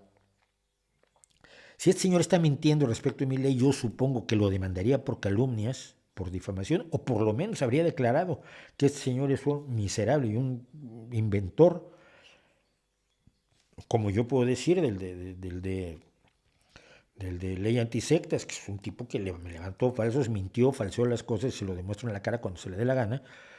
Bueno, así, nada más, no necesito demandarlo. Yo supongo que Milei habrá protestado. Si Milei no ha protestado con el autor del libro y con la editorial del libro y con la gente que ha difundido el libro en toda Argentina y con todos los medios que han hablado del libro a nivel nacional e internacional, ¿por qué me vienes a reclamar a mí? Se llama matar al mensajero. Yo no tengo más necesidad que utilizar estos informes y decir, mira, esto que no ha sido refutado de ninguna manera es lo que se dice. Lo dice un libro, que una editorial reputada, que lo repiten multitud de medios. Ah, no, es que todos los medios son enemigos de Milei. No, mira, ahí no quiero llegar yo. El truco del populista de que todos están contra mí, la paranoia conveniente que no responde a las críticas, porque las críticas todas son malintencionadas y proceden de gente pagada y malévola y demás, se la dejas a Pablo Iglesias, a Bolsonaro, a Milei, a López Obrador, a Donald Trump y este tipo de gente. Es el tipo de gente que nunca te va a responder a una crítica, porque siempre te va a decir que lo están diciendo gente que es malintencionada, que no es legítimo lo que está diciendo y que no es verdad, porque son todos conservadores, todos son malvados, todos son mis enemigos, todos le quieren destruir su carrera, todos pobrecito. La peor víctima del mundo siempre es el populista. No, mira, no. Si Milei es una víctima de una difamación y de una calumnia, que lo diga. Una vez que lo diga, yo lo repito aquí. Ese es mi trato. ¿Saben cuántas de los mileyinos se llamarán mileyinos? Mileinitos, mileisis, mileianos, suena horrible, mileyistas. Falta una Y allí, ¿no? Bueno, los adeptos de Milei. Ni uno me ha tomado la palabra, que yo lo insisto, lo vuelvo a decir. Si no es cierto lo que dice el libro y se lo reclama el interesado, que quiere ser presidente, que no es poca cosa, ¿por qué lo reclaman unos gosquecillos? Me siento como ese video del chihuahua que le ladra a los dos pitbulls que se miran uno al otro diciendo, ¿y este? ¿Dónde salió? No sé. Pues así que los chihuahuas de Milei. Sus perros con los que él hablaba eran mastines, por cierto, los perros que tenía encerrados en su casa. Pero si sus perros eran mastines, los actuales que escriben en estos comentarios, pues son los chihuahuas que le ladran al pitbull. Pero me sirve para subrayar este fenómeno del victimismo, del populista, ¿no? Mira, yo vivo en un país donde el presidente de gobierno, Pedro Sánchez, es objeto de unas calumnias increíbles todo el tiempo por parte de una gran cantidad de prensa de derecha, pero que son demostrables. Y jamás se ha tirado al suelo a llorar, ni él ni su partido, al que yo pertenezco, de ay, pobrecito de víctima. Nunca le han golpeado a una persona como han golpeado a Pedro Sánchez, que le han dado hasta con la lengua, hasta por debajo de la lengua, ¿no? No lo he visto hacerse la víctima, ni he visto al partido hacerse la víctima, pero Podemos, Iglesias, el Partido Republicano, Trump, Morena, López Obrador, Milei, su partidete, todos están, ay, pobrecito de mí, payasos.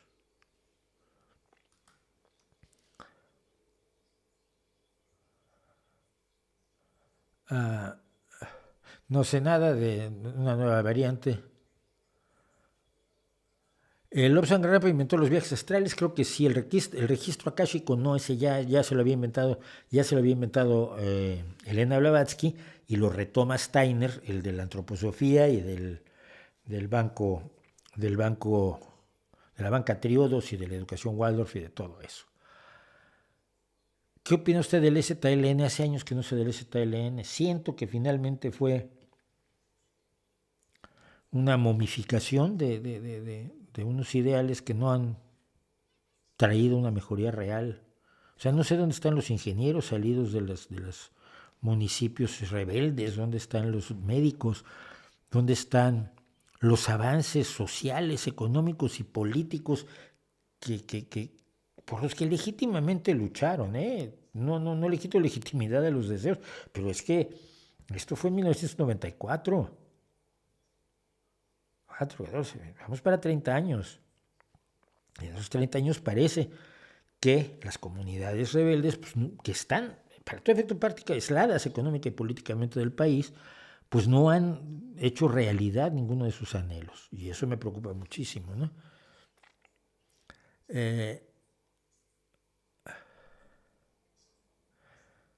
¿Por qué cree que México tiene mayor influencia cultural en Sudamérica que Argentina? No lo creo, no tengo idea. De hecho, no creo que la influencia cultural de México sea demasiado potente. Lo fue quizás en los años 40, 50, 60, sobre todo por el cine, ¿no? Y por una cantidad de escritores relevantes que tenían relación con los grandes escritores, por cierto, argentinos, chilenos, uruguayos y brasileños. Entonces, no creo que lo sea.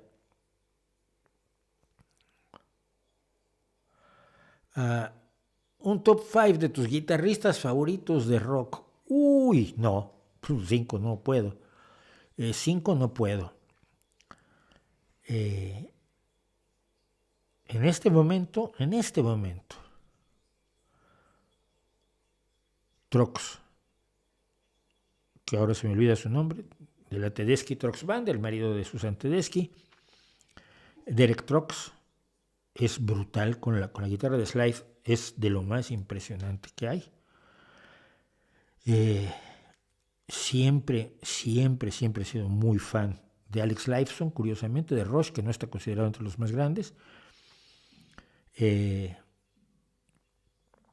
guitarristas que realmente me digan algo, no solamente que sean buenos guitarristas, que no solo sean virtuosos, sino que hagan que te emocione la guitarra? A Mark Knopfler, de Dire Straits, ya llevamos 3 y me faltan miles.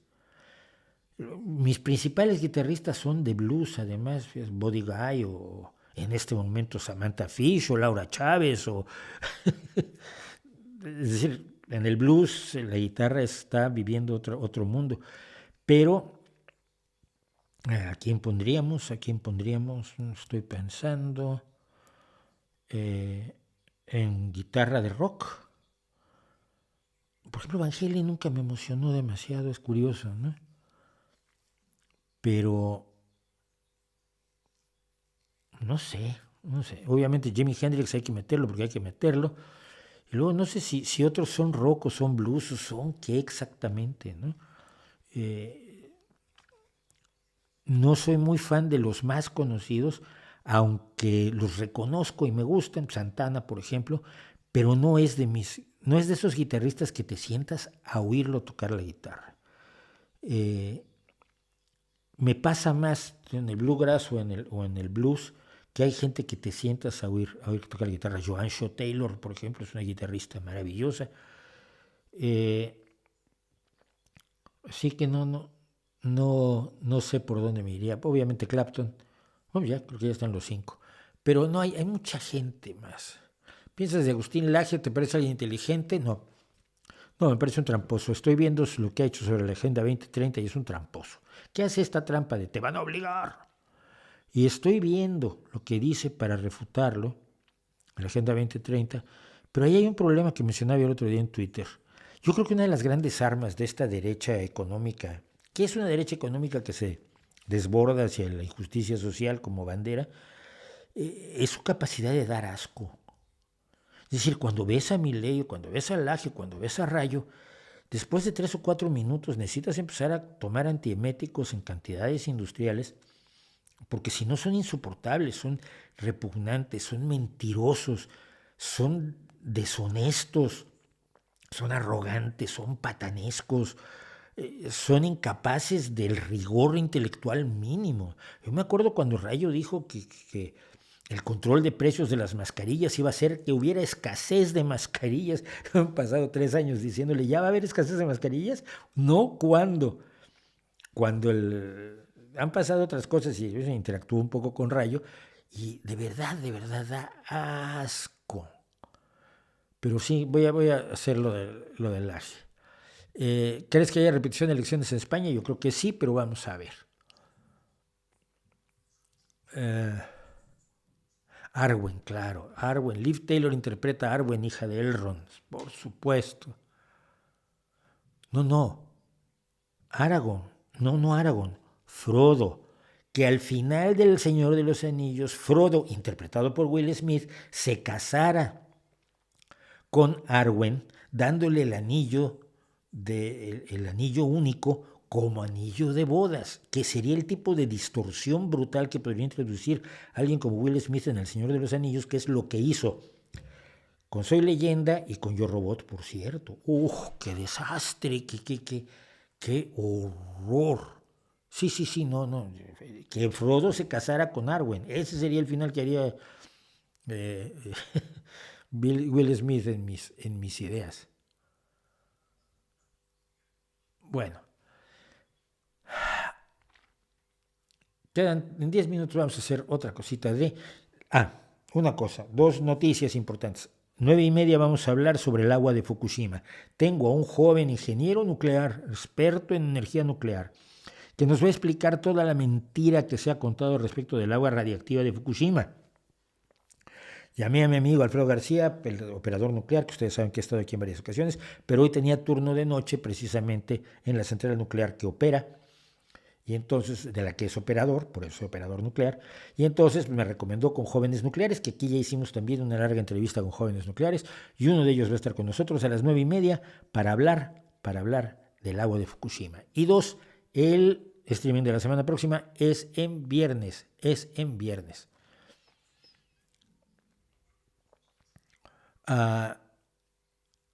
¿Por qué Carlos Trejo, a pesar de descubrir que es un charlatán, sigue teniendo...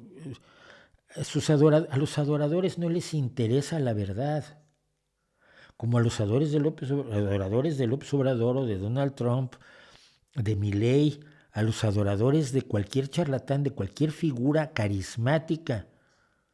La verdad no les interesa su personaje, y eso es peligroso.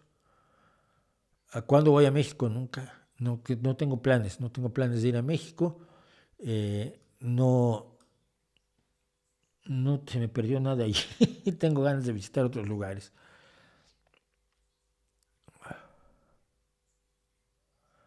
Los peronistas dicen que Perón no apoyó a los fugitivos nazis, pues la mayoría de ellos escaparon a Estados Unidos y no a Argentina.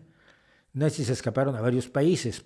¿Qué opina? A ver, los nazis no escaparon a Estados Unidos. Los científicos nazis fueron llevados por los Estados Unidos y por la Unión Soviética. Los que pillaban se los llevaban porque querían sus conocimientos, no porque fueran nazis. Porque querían sus conocimientos y porque no eran criminales de guerra. Y esto es muy importante. Seguramente se colaron criminales de guerra, pero fundamentalmente lo que se quería eran los conocimientos que habían adquirido, porque a partir de 1933 más o menos hay una ruptura entre la física de fuera de Alemania, digamos, y la física de Alemania. Y en Alemania la física se sigue desarrollando y seguramente por caminos que no eran exactamente los mismos que fuera de Alemania. Al terminar la guerra se quería el conocimiento de von Braun para lanzar los cohetes que había diseñado von Braun, las bombas V1 y V2 que habían sido lanzadas contra Alemania. El conocimiento que se tenía respecto de la energía atómica, aunque no había podido desarrollar su bomba atómica Estados Unidos, se quedaron muchos científicos, muchos físicos, se quedan en Alemania y trabajan para la Alemania nazi. Y aquí hay que tener muy claro que muchos que estaban en Berlín jamás se enteraron de las atrocidades, sí vieron las atrocidades en contra de los judíos y se quedaron con la idea de que los deportaban. Pero del exterminio masivo no estaban informados. De hecho, por eso la Alemania nazi trata de ocultar esto con las marchas de la muerte cuando los aliados van avanzando por los dos frentes, la Unión Soviética por el frente oriente, Reino Unido, Estados Unidos y otros por el frente occidental, tratan de ocultar lo que pasa en los campos de exterminio, que son unos cuantos, que no son lo mismos que los campos de concentración. Entonces, no es que los nazis huyeran a Estados Unidos, que se los llevaron en la operación Paperclip, fue la operación estadounidense para llevarse científicos nazis, y hubo una operación soviética también para llevarse científicos nazis que utilizó también para sus proyectos científicos y sus proyectos, sobre todo el proyecto espacial. Perón le ofreció protección a criminales de guerra nazis. Y te doy 4 nombres.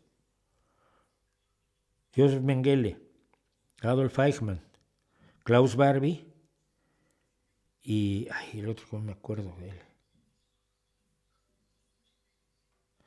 Era el que fue el chacal de Roma, que fue descubierto en una maravillosa pieza periodística de Donaldson. no me acuerdo ahora de su nombre, pero son 4 de los muchísimos criminales de guerra que albergó Argentina y que nunca quiso entregar, que hubo que ir por ellos cuando se pudo. El que estaba en Bariloche, el que encuentra a Donaldson, ese fue deportado a Roma. Eichmann tuvo que ser secuestrado y los otros murieron. Barbie también fue detenido, pero Mengele murió tranquilamente entre Paraguay, Brasil y Argentina. Sí los protegió criminales de guerra. Entonces,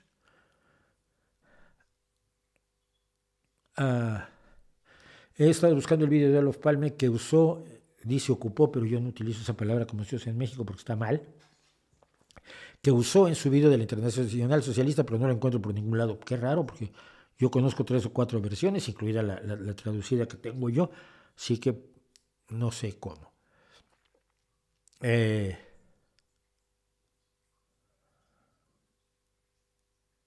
Desde Guadalajara, el éxito de Chartás con Carlos Trejo. No repitan las preguntas, por favor, se los vuelvo a pedir.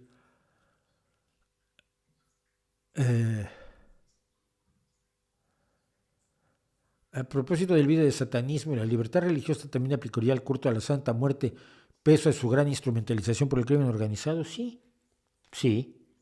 La libertad de culto, la libertad religiosa implica eso también, sí.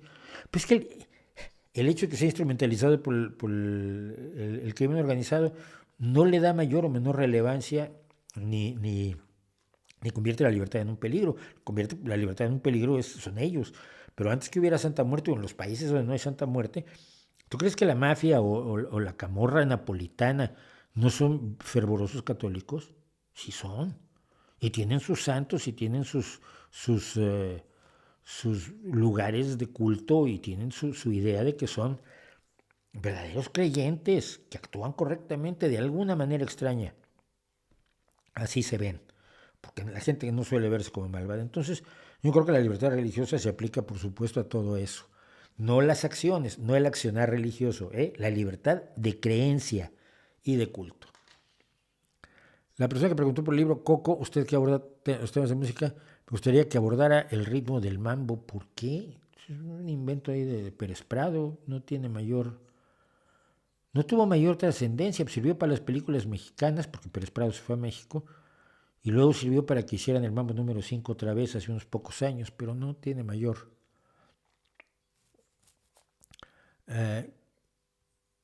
¿Cómo repiten preguntas de verdad? Ya lo que veo, sí, no es necesario. Bueno. ¿Qué más? No. Una cosa rápida. Los ovnis como distracción. Esto me resultó muy interesante porque fue un reportaje reciente sobre... Están muy orgullosos algunos, y de hecho lo ha copiado Maussan en México. Están muy orgullosos muchos porque parte de los Estados Unidos, parte del esfuerzo del Pentágono, de la NASA, se ha dirigido a determinar qué son las luces y objetos raros que se registran o se ven en el cielo. Que a mí me parece muy legítimo, Me parece muy legítimo averiguarlo porque así se averiguan un montón de cosas. Así se averiguó, por ejemplo, la existencia de los rayos que ocurren sobre las nubes de tormenta, como los sprites y los Blue Jets y todos estos que no se conocían hace 40 años. Pero a lo largo de los años se ha descubierto que en los Estados Unidos no ha registrado las incursiones aéreas de aeronaves espías chinas, norcoreanas, rusas, soviéticas o incluso inglesas y francesas. No dude usted, aquí cada quien juega para su lado. Porque estaban en su lugar buscando platillitos volantes. Un pequeño grupo de activistas de los ovnis pasaron años engañando a unos medios creyentes y a un Congreso que hace lo que sea, que realmente tiene un problema de organización, el Congreso de los Estados Unidos, y entonces un supuesto programa de identificación de amenazas aeroespaciales avanzado, el AATIP. Se gastó $22 millones buscando ovnis, mientras los estaban espiando los soviéticos y los chinos. El Pentágono en realidad no tuvo un programa de los ovnis que se llamara así, pero sí uno parecido, pero sobre todo se atrajo la atención de mucho dinero y de mucho trabajo y de muchos investigadores hacia cosas como el rancho Skinwalker, donde supuestamente ocurrían no solo ovnis, sino fantasmas y hombres lobo y monstruos diversos, y se le dedicó interés a esto y se le dedicó dinero a esto para crear programas de búsqueda de ovnis y no de búsqueda de las naves o de los globos como el que recientemente se acabó derribando el gobierno de Estados Unidos, porque estaban buscando naves extraterrestres. Y esto me recuerda mucho el dinero que se tiró tanto en la Unión Soviética como en Estados Unidos con los programas paranormales, uno que está narrado de manera muy cómica en Los hombres que miraban fijamente a las cabras, o algo así es el título.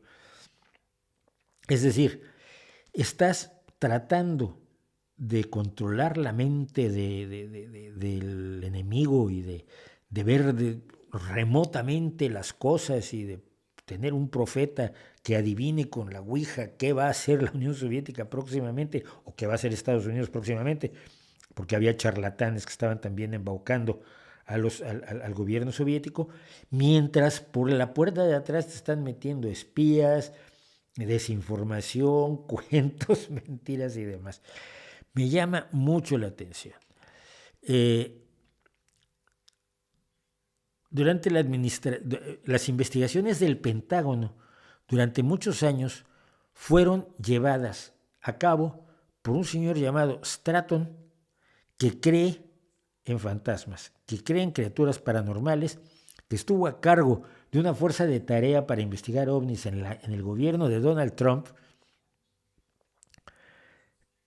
y que tiró el dinero innecesariamente. Es decir, que se desvían recursos del gobierno para su defensa legítima. A ti no te puede caer bien en Estados Unidos y querer que no se defienda, pero es su defensa legítima, y desvían los recursos de su defensa legítima a pagar loquitos que ven lucecitas en la noche y que creen que son seres de otros planetas, pero que nunca han podido pillar a uno solo, que son tan elusivos y evasivos como el monstruo del lago Ness, y probablemente tan inexistentes como el monstruo del lago Ness. Pero en vez de ocuparte de lo importante, te ocupas de lo absurdo. Y esto les pasa a muchas personas, pero es curioso que le pase. Yo pienso en un viejo amigo mío que se preocupaba por apagar las luces de su empresa. Cuando alguien salía de una oficina y dejaba la luz encendida, él era el dueño, iba y apagaba la luz. Y tú le decías, estás cuidando los centavos, los fragmentos de céntimo de la luz, y aquel, tu presidente, el presidente de la empresa, te está sacando millones por la puerta de atrás. Tú vas apagando lucecitas, eres tonto. Ahora sí, yo no lo quise muchísimo y murió. Pero le decía a uno, es que, chico, date cuenta de que estás cuidando lo irrelevante mientras por detrás te están metiendo un gol. Así que muchas fuerzas de tarea para los ovnis tienen esa función, y a mí me alarma, sí, que en México, tarado como Maussan, consiga que el gobierno de Morena y un diputado de Morena que quiere ser gobernador de no sé qué, gaste dinero en una audiencia sobre ovnis a estas alturas del partido, mientras seguimos teniendo niños con cáncer y sin medicamentos. Deberíamos medir las cosas allí. Vamos a un corte como hacemos siempre a estas horas y volvemos. Somos 356 personas, ya viene el de no me gusta, hay 166 me gusta, o sea que hay 190 me gustas que ustedes podrían dar en lo que nosotros regresamos. No se olviden.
Bueno, ya estamos de regreso, como vieron, fue rápido, fue indoloro. Sistercitos y brothercitas. Pues me preguntan un par de cosas. Primero, muchas gracias ya lo dejé arriba, a Música con Norbert por su super chat y que le gusta la playera. Es oficial, es de las pocas oficiales que tengo. The Warning publicó en un solo video todo el concierto del Metropolitan. ¿Ya lo viste? No, pero es que he estado viendo trozos del concierto del Metropolitan todo el tiempo, entonces no. No, me interesa más lo que están haciendo, cómo van evolucionando. Pero igual le echo un ojo. Perdón. Si pudiera hacerle una pregunta a Satanás. No, le preguntaría si tú castigas a los malos, tú eres el bueno, ¿no? Tú deberías estar apoyando a los malos y dándoles fruta y uvas y musiquita y lugares mullidos. Si eres el malo, a ver, explícame eso.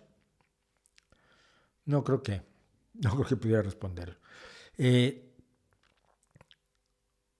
una pregunta que no sé si la entiendo bien, pero como la entendí, de la forma en que la entendí, creo que es una de las grandes cuestiones de carácter moral de la historia. Entonces las voy a decir. Dice, ¿cree que el ser humano trae el bien, es decir, las acciones buenas ya desde el inicio de su evolución, o fue aprendiendo a hacer el bien? A ver, la evolución humana inicia desde el primer ser vivo, y todos los seres vivos quieren sobrevivir, y todos los seres vivos sociales hacen que están interesados en sobrevivir en lo individual y en lo social. Pero la cuestión es muy interesante. Olvidemos la evolución porque es un proceso enormemente lento y el ser humano, desde que inició su andadura cultural hace 300.000 años, su evolución es, digamos, poca. Porque es un proceso a larguísimo plazo. Pero el ser humano siempre hace el bien. Lo que cambia es nuestra concepción del bien. Si tú te encuentras una carcasa de un ñu, del cual le puedes arrancar todavía trozos de carne y romper el hueso para comer el tuétano, que es riquísimo en grasas que te permiten, son carbohidratos, no tienes azúcar, es muy difícil conseguir azúcar y pastas. La pasta, comprar un espagueti era muy difícil hace 300 o 400.000 años. Y la tribu de enfrente lo encuentra al mismo tiempo que tú, y no hay carne para las dos tribus. Romperle la cabeza al otro es bueno para tu tribu, para los tuyos. Estás permitiendo que los tuyos se alimenten, aunque el precio sea que los de enfrente pues, no se alimenten, porque entonces nos morimos de hambre todos, no conviene. Entonces es bueno, desde cierto punto de vista, romper el crisma al de enfrente. Conforme tenemos abundancia, nuestro círculo se va haciendo mayor. De la tribu o del clan a la ciudad-estado, al estado amplio. Y entonces ya luchas por todos los de tú que tienen el mismo rey, por ejemplo, ¿no? Porque no había conceptos de patriotismo, pero luchamos por el rey de Inglaterra, por el rey de Francia, por el Tlatoani, al que le toque serlo está entre los mexicas, o por el gran líder inca o moche o whatever, o el jefe de la tribu amazónica. Entonces ya no es bueno matar a los del pueblo de junto porque están trabajando juntos, son la misma sociedad. Tendemos a odiar al pueblo de junto porque seguimos manteniendo esas barbaridades tribales y nos caemos mal de pueblo a pueblo y de barrio a barrio. Pero en términos generales ya no es bueno romperle la crisma al otro, sino que tienes que compartir. Entonces, lo que ha cambiado es el concepto de bien. Y conforme hay más abundancia de recursos, de los recursos fundamentales para la supervivencia, pues resulta que es menos bueno romperle la crisma al otro. Es menos bueno separarte del otro, ver al otro como el diferente o como el malévolo o como el cruel. Y entonces eres bueno de una manera distinta.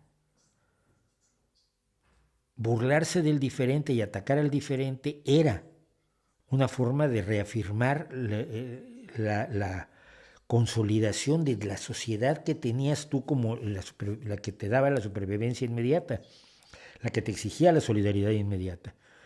Pero ampliamos el círculo de quiénes nosotros y quiénes son ellos y empezamos a considerar malas cosas que antes eran buenas. Si tú consigues esclavos y los tuyos trabajan menos, pues eso es bueno para tu sociedad, que trabajen los esclavos. Hoy decimos, no, la esclavitud está mal. Hoy decimos, no, la inferioridad de la mujer está mal, pero antes era buena, así se le veía y se consideraba que pues, la mujer tenía que cuidar a los hijos y tener hijos y además no podía dejar de tener hijos, cosa que pues, si empezara a querer practicar el sexo corría el riesgo o se enfrentaba a la dulce posibilidad de la maternidad. Y sin embargo, los avances te permiten que la mujer divorcie su satisfacción sexual de la maternidad y por lo tanto pueda desarrollarse de maneras totalmente nuevas. Entonces ya es bueno que lo haga, algunos todavía hay que convencerlos, son bastante más cavernarios.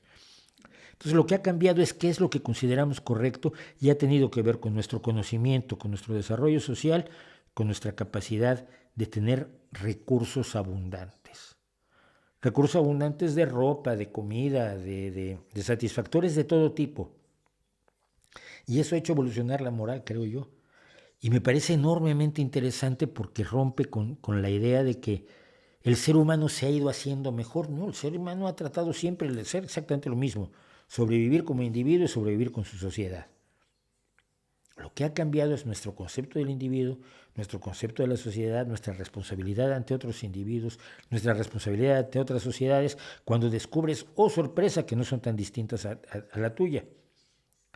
Pero, y aquí vamos a la literatura posapocalíptica, se calcula, se cree que si volviéramos a una situación de escasez de recursos, tendríamos que volver a tener las mismas actitudes que tenían aquel que le dio un porrazo en la cabeza al que quería su trozo de ñu muerto.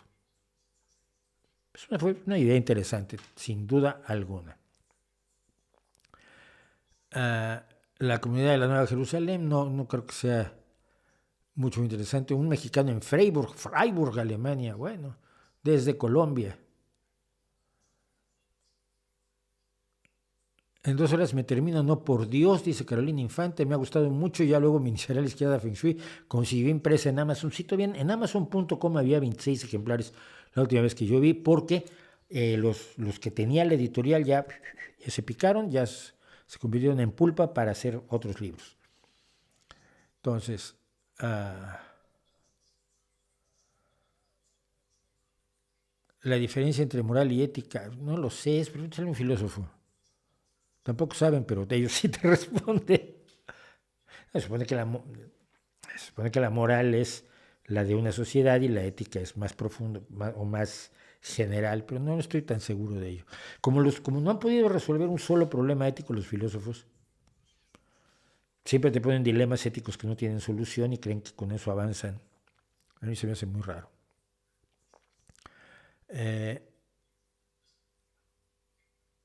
Bueno. Vamos a otra locura. No, mejor vamos a una cuestión política y luego vamos a otra locura. El Vivi Stockholm o la barcaza de refugiados. No sé si ustedes han leído sobre esto y si no, me parece que es importante que se enteren. Resulta que, no sé si ustedes saben, pero el Brexit iba a ser una forma de evitar que hubiera muchos inmigrantes al Reino Unido. Es una acción finalmente de aislacionismo y de nativismo, y entonces pues una de las cosas, de los grandes beneficios que iba a traer el Brexit, que ahora ha demostrado que ha convertido al Reino Unido casi en un país pobre, era que ya no iba a venir tanta gente de fuera, esa gente mala de fuera que venía en grandes cantidades, que luego eran enfermeras en los hospitales y médicos, ingenieros, o gente que hacía trabajos que pues, los británicos no querían hacer. Muchos de esos ya se fueron. Algunos pocos se han conseguido quedar, Mi sobrina ha tenido que adoptar la nacionalidad británica para poder seguir estudiando allá. Pero bueno, se iban a librar del horror de la inmigración, porque es un movimiento profundamente de derecha el Brexit. Y resulta que no es así. No se han librado de la inmigración y no se han librado de los refugiados que piden asilo político con base en una legislación internacional que le otorga asilo político a cualquiera que esté perseguido por motivos de carácter político. Y entonces se le han ocurrido a los británicos varias ideas para descargarse de los solicitantes de asilo. Estados Unidos lo que hizo fue convencer al observador que mantuviera a los solicitantes de asilo en campamentos de refugiados donde hoy viven en la frontera norte de México en condiciones infrahumanas. Parece que para Estados Unidos eso estuvo muy bien, parece que para México es total, la moral de antes les da exactamente igual, y para los que están muy mal es para los solicitantes de refugio que están viviendo en condiciones infrahumanas en campamentos horrorosos, porque además no hay grandes recursos para atenderlos, no hay recursos para nada. Y otros países han tenido otras soluciones diversas de cierre de fronteras. Dinamarca concretamente, que es un país al que se le reconocen muchos avances de carácter social, pero desde 2021 tiene una legislación para que los refugiados que pidan asilo sean enviados fuera de la Unión Europea para procesar su solicitud, a ver si es cierto que son perseguidos políticos, este tipo de cosas, si merecen o no el refugio. Que esto se tiene que estudiar en todos los casos donde se pide asilo político. Y curiosamente, uno de los países que se ha dispuesto a recibir a todos esos refugiados mientras los procesan ha sido Ruanda. Ruanda es un problema para mí, pero ya quienes lo saben, quienes no se los cuento otro día. Ruanda es el país africano con mejor proyecto de futuro, que ha logrado cerrar las heridas de la masacre de hace 25 años, que ha tenido avances económicos, sociales y políticos admirables, que tiene una participación de la mujer y una igualdad de género que no tienen muchos países europeos, pero tiene el problema de que es una dictadura de un antiguo militar, el presidente Kagame. El presidente Kagame ya le ofreció alguna vez a Dinamarca que él se hacía cargo de los refugiados y total, los que no quisiera Dinamarca, pues Ruanda los aceptaba. Esto se intentó hacer el año pasado entre Dinamarca y Ruanda, pero pues hubo reacciones en contra porque se veía como una forma de deshacerte de los solicitantes de asilo y de los solicitantes de refugio. El Reino Unido también tiene un programa con Ruanda que todavía no ha puesto en marcha, hasta donde tengo entendido, pero lo último que tuvieron fue esto. Una barcaza hotel para 500 personas. Y ahí metemos a los solicitantes de refugio político que vienen de las guerras de África, sobre todo de las guerras de África y de algunos enfrentamientos en Asia. Y entonces pues los metemos aquí en lo que los procesamos y luego ya les dice sí puedes entrar o no, te echamos al agua. No, lo que se hace con ellos es deportarlos, lo cual muchas veces es, por cierto, una condena a muerte, ¿no? Si no puedes demostrar que te persiguen, pero te persiguen y te regresan a donde te perseguían, tienes un problema. Bueno. Y entonces les ocurrió usar que es una barcaza de 3 pisos, el Vivi Stockholm, que actualmente está en el puerto de Portland en Dorset, para poner allí a 500 personas. Dijeron que esto pues, iba a ahorrar dinero porque actualmente se les mantiene en hoteles y esos hoteles cuestan muchísimo dinero, pero The Guardian, el periódico de izquierda británico, hizo un análisis y resultó que el ahorro era poquísimo y el riesgo era muchísimo. Es un sitio que no tiene salidas de emergencia. A ver, velo bien. Estás en alta mar, esto está en el puerto, pero si se lo llevan a alta mar, que es la idea, y hay un incendio, ¿cuál es la salida de emergencia? Tirarte al agua, estás frito. Es decir, esto es profundamente inseguro de todo. Y para remate, cuando se empezó hace unas semanas a llevar gente allí, hubo un brote de legionela. Y entonces hubo que sacar a la gente porque hay un brote de legionela. En un sitio así amontonado, cerrado, etcétera, como una cárcel, aunque se le plantea como una especie de hotel flotante, por la posibilidad de que haya brotes de distintas enfermedades es grande, es notable. Entonces, Esa es la historia. De momento no se está usando y de momento hay muchísimas organizaciones no gubernamentales que están protestando contra el gobierno de Rishi Sunak y contra su ministra de Exteriores porque lo ven como una cuestión inhumana y como una forma incorrecta del trato de personas que están huyendo por persecuciones políticas. Y a mí me parece muy bien toda esta protesta y me hago eco de ella. Creo que es una barbaridad. Creo que un país rico y opulento puede invertir en estos refugiados al mismo tiempo que cuida a sus pobres. Y si no está cuidando a los pobres, pero tiene recursos para darse la vida que se dan los primeros ministros británicos y toda la cohorte de conservadores y de la Cámara de los Lores y de aristócratas y demás que tienen, bueno, el problema no son los refugiados, el problema es que están asignando mal sus recursos. Pero lo que me alarmó muchísimo y quiero compartir con ustedes es que esta barcaza, el Libby Stockholm, que ya tuvo otros nombres antes, ya se había usado para esto. Primero que nada tienen bandera de Barbados, ya saben, todos estos barcos que tienen bandera de lugares donde no tienen responsabilidades, cierta serie de responsabilidades legales. Fue construido en 1976 como barcaza y se convirtió en una barcaza de alojamiento en 1992, es decir, hace 30 años. ¿Sí?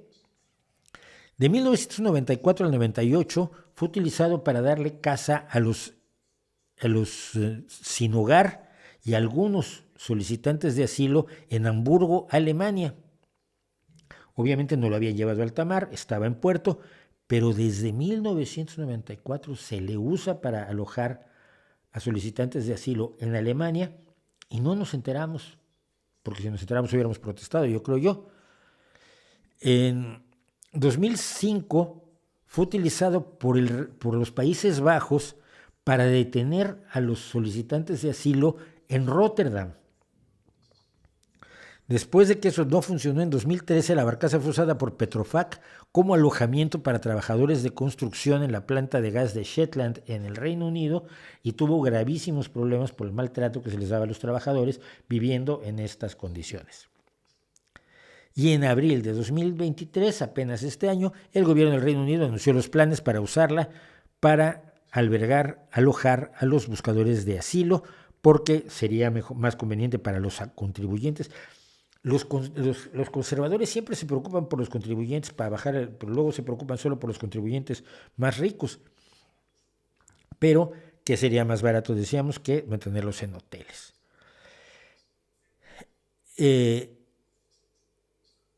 Entre mandarlos a Ruanda y meterlos en esto, queda muy en duda el derecho de asilo que tenemos todos en caso de ser perseguidos políticos o de huir de una guerra donde nos puedan matar. Lo decía Manu Bravo y me hago eco de él completamente. El hecho de que estemos tratando bien a los refugiados ucranianos no es, como quieren muchos, no deberíamos tratarlos mal como tratamos a los otros, no, es que deberíamos tratarlos a todos igual. Y cada inmigrante, si tú estás en Europa, cada inmigrante, cada refugiado que veas que viene de algún país africano, de algún país del norte de África o del África subsahariana, que viene de Asia, que viene de América Latina y está siendo perseguido políticamente, tienes que mirarlo como miras a los refugiados ucranianos. Es una víctima de bestias, de otras bestias, como los ucranianos son víctimas de la bestia Putin. Pero tienes que verlos así. Y el hecho de que no lo hagamos habla muy mal de nosotros. Pero nosotros como ciudadanos, no solo como gobiernos, ¿no? Pero es alarmante porque el derecho de asilo es una de las cosas fundamentales que existía antes que existieran las naciones y el derecho internacional. Existía el derecho de asilo en las iglesias, que tú podías pedir la protección. No me acuerdo cómo se llamaba. No era asilo, era otra palabra. Yo olvido palabras y nombres. Si no olvido palabras y nombres en este streaming, no es el streaming de siempre. Pero podías pedir refugio en la iglesia y la iglesia te podía dar refugio y eras intocable. En una iglesia física me refiero, no a la iglesia, la Santa Madre Iglesia, sino acercarte a una iglesia y pedir que te protegiera, que es lo que pasa precisamente con Quasimodo en un momento dado. en la novela. Entonces,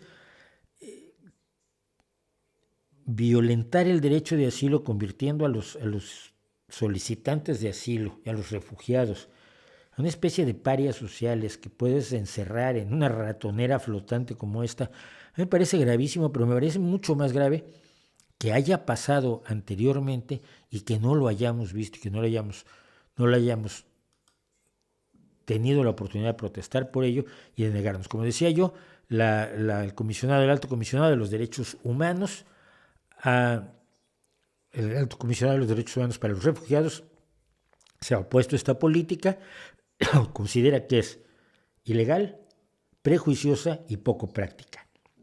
Quizás lo ilegal y lo prejuicioso no le importe a algunos, pero lo poco práctico, quizás a la maravillosa derecha que gozamos, le debería interesar un poco y no dar espectáculos como estos, que son absolutamente contrarios a los más elementales derechos humanos.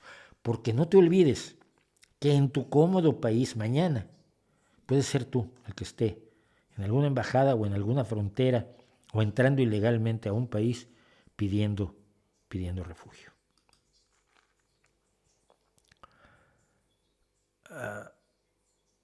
¿Qué opina de la música de Van Morrison? No me gusta mucho, más me cae mal él. Fuera libros de texto, el próximo miércoles tenemos un especial de libros de texto con Rodrigo Álvarez, que es profesor y que ha estudiado a fondo los libros de texto, que ha bajado los PDFs, los ha leído completos. Es una hazaña que no es menor. No es menor. Vamos a... ¿Por qué se acerca? Claro, a las 9:30, no lo olviden, a las 9:30 hablamos sobre el agua de Fukushima, que a muchos preocupa muchísimo el agua de Fukushima, y vamos a ver por qué no debería preocuparles y por qué se están contando mentiras al respecto. La próxima semana no hay streaming el jueves, el streaming es el viernes. Pasa al viernes, ya les contaré por qué, es una cosa muy interesante. Me he dado cuenta que cuando se critica a un guitarrista solo de virtuoso es porque no se ha escuchado un álbum completo. No es cierto. Yo me he oído álbumes completos de Yngwie Malmsteen y me sigue pareciendo un tipo más frío que un témpano de hielo. Toca maravillosamente bien, toca estupendamente bien, pero no me transmite nada. Te lo comparo a una guitarrista como Laura Chávez. Es muy desconocida. Actualmente está tocando con Vanessa Collier. Si buscas Laura Chávez y Vanessa Collier, tiene sus conciertos de este año. Vanessa Collier es una cantante, compositora y saxofonista de blues absolutamente arrolladora. Es impresionante la mujer. Y desde hace 2 o 3 años trae como guitarrista a Laura Chávez, que fue guitarrista de otras grandes cantantes de blues ya en el pasado. La forma en que Laura Chávez vive cada nota, como va Popachovi, que es otro desconocido, que es uno de mis guitarristas favoritos, tenía yo que haberlo mencionado, caramba, no mencioné a Popachovi. La forma en que vive cada nota, en que está poniendo el corazón y sientes, te transmite la emoción de la música, más allá de que hoy toco rapidísimo y puedo tocar un porrón de notas en un segundo, toco unas semifusas y medio semifusas que flipantes. No, es que cuando un guitarrista es como B.B. King, que puede tocar una nota y esa nota está donde debe de estar, con el vibrato que debe de tener o el bending que debe de tener para enriquecer todo el pasaje musical que estás escuchando, esa nota vale más que muchas semifusas. Semifusas son 64 de notas, si mal no recuerdo. O sea, que puedes tocar 64 notas en un compás. Los virtuosos, cuando yo critico a alguien por virtuoso, como el caso de Yngwie Malmsteen, es porque no me transmiten, reconociendo su enorme habilidad. En cambio, hay otros guitarristas de bluegrass, por ejemplo, pensaría en Billy Strings o en Molly Tuttle. Son guitarristas que tienen una habilidad virtuosística impresionante y tocan chorrocientas notas por segundo, pero además lo hacen con emoción. No te están enseñando que saben tocar la guitarra. Están usando su capacidad de tocar la guitarra para que tú sientas cosas. Y si no sientes nada, entonces es guitarra de competencia. Y no hay nada más horroroso que la música de competencia. ¿Qué chat lee Mauricio? El chat de este canal. Creo que la polémica del fútbol femenino solo ayudará a ganar las elecciones de la derecha y la ultraderecha en España. Mira, no. La polémica del fútbol femenino va a servir para que se descubra y se abra todo el melón del problema del deporte femenino y los dirigentes y entrenadores que abusan de las competidoras. Nos horrorizábamos cuando nos enteramos que la gran, aquella dulcísima gimnasta cuyo nombre he olvidado, la rumana que sacó el primer 10, tan pequeñita, que era tan frágil, tan extraordinaria. Cuando volvió a Rumania le obligaron a ser la amante del hijo de la bestia de su dictador, cuando sabemos que sus entrenadores abusaban de ella, cuando supimos que los entrenadores abusaban de las gimnastas estadounidenses que también ganaron medallas. Deberíamos tener motivos para indignarnos, porque sabemos qué pasa. No sabemos hasta dónde pasa. Ahora nos vamos a empezar a enterar. Pero no debería pasar. Y yo ayer contaba una cosa en Twitter. Mira, cuando yo tenía 17 años, más o menos, hacíamos un seminario, no me acuerdo ya exactamente qué, en casa de un amigo, porque su madre estaba traduciendo un libro y nos leía las traducciones de los capítulos, nos interesaba cuestiones sociales y políticas. Y éramos varios compañeros del bachillerato que íbamos a casa de nuestro querido amigo y hacíamos estos seminarios con su madre. Y se empezaban a ver cosas raras, ¿no? Tú decías, bueno, igual vi mal, igual no es como yo lo veo, pero pues algo está raro aquí. Y algo está raro aquí y algo está raro aquí. Fueron varias semanas de esto, hasta que un día me despido yo de la señora y en vez de plantármelo, me planto un beso en la boca. Ella tenía 40 y varios, quizás 50, no lo sé. Bueno, pasaba los 40 fijo, no los volví a cumplir. Y yo tenía 17 años y me plantó un beso en la boca. Y yo sentí, primero, repugnancia, ¿no? Segundo, oye, no, tú eres la mamá de él. No, nuestra relación es de tú eres la mamá de él y él es mi amigo. No está para que se liguemos, ¿no? Luego fue claro que la señora estaba buscando llevarse a la cama a los amigos de su hijo. Obviamente me sentí mal, ¿no? No le había dado ni motivo, ni me atraía, ni nada por el estilo. Se me acabó la vida, no, pero era muy desagradable y no debería ocurrir. Nunca debería ocurrir algo así, que alguien te dé un beso sin tu consentimiento. Entonces los hombres piensan que la chica que les gusta viniera y les diera un beso sin su consentimiento. Y dicen, ay, qué rico, sí, ¿cómo me voy a enojar si fulanita vino y me besó sin motivo? Ay, qué bien. Me vergüenza que lo hiciera alguien que no viene al caso, que además tenga poder sobre ti, porque la mamá de un amigo tuyo tiene poder sobre ti.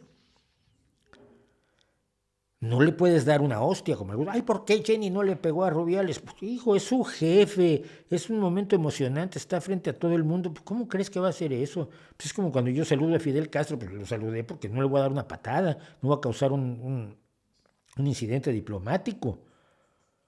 No porque estuviera yo convalidando su dictadura, es porque uno actúa de acuerdo a la circunstancia que lo rodea.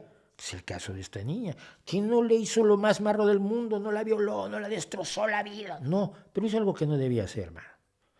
Y si hizo algo que no debía hacer y además las leyes dicen que eso es punible, pues debe ser punible. Porque está mal, está mal. Y piensa que te pase a ti. Le decía a alguien, mira, yo podría usar el ejemplo de, claro, piensa que se lo hagan a tus hijas, que les planten un besorrón frente a millones de personas, un beso que ellas no quieren, que las pilla por sorpresa.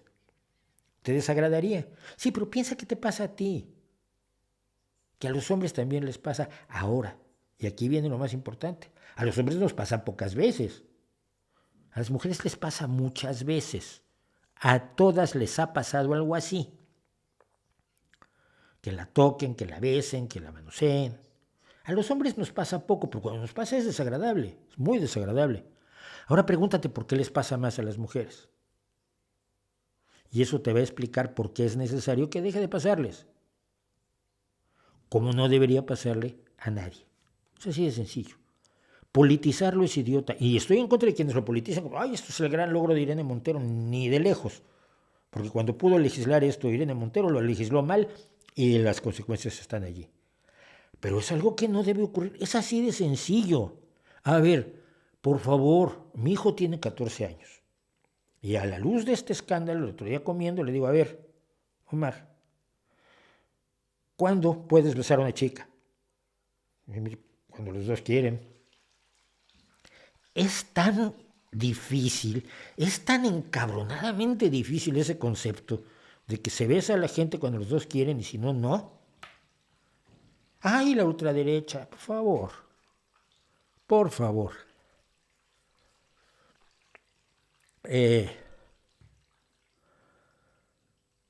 Ok, vamos a hacer algo más ligerito. La conspiración de Harp, que no sé por qué ha resurgido. Y no voy a entrar demasiado en ella, pero sí hay un par de cosas que... Ay, no tengo Coca-Cola, qué triste. Sí hay un par de cosas que decir de ella. ¿No saben ustedes lo que es Harp? Pues qué barbaridad, deberían saberlo. Deberían saberlo porque es una de las cosas más raras, de las conspiranoias más extrañas de la historia. Y yo he vivido rodeado de muchas conspiranoias, porque desde que allá por el 83 era yo redactor de Contactos Extraterrestres y de Supermente hasta la fecha. Pero mira, la idea es esta. Este es un programa de investigación de aurora activa de alta frecuencia. ¿Qué quiere decir eso? Bueno, lo voy a explicar. Esto se fundó en 1993 y tiene el siguiente aspecto. No tiene este aspecto. Tiene este aspecto. Esto es. Perdón, es que estaban al revés. Este aspecto tiene. O sea, se trata de un instrumento de investigación ionosférica, formado por 180 antenas como estas. Cada una de estas es una de las 180 antenas, que está en un espacio de aproximadamente 14 hectáreas y que tiene la capacidad de transmitir frecuencias de radio a 3,6 megavatios de potencia. 3,6, apúntenlo, porque es relevante, 3,6 megavatios de potencia. ¿Y esto para qué? Pues para estudiar las propiedades de la ionosfera y desarrollar y mejorar la tecnología que utiliza las propiedades de la ionosfera para transmitir radiocomunicaciones y para hacer, por ejemplo, vigilancia de misiles que te pueden estar lanzando, sobre todo si eres Estados Unidos y tienes enemigos que tienen armas atómicas, armas nucleares. ¿Y qué es la ionosfera? Bueno, la ionosfera es una parte de la atmósfera terrestre que está entre los 80 y 400 kilómetros de altitud y que está ionizada. ¿Qué quiere decir esto? Que que tiene propiedades eléctricas que les da la radiación solar.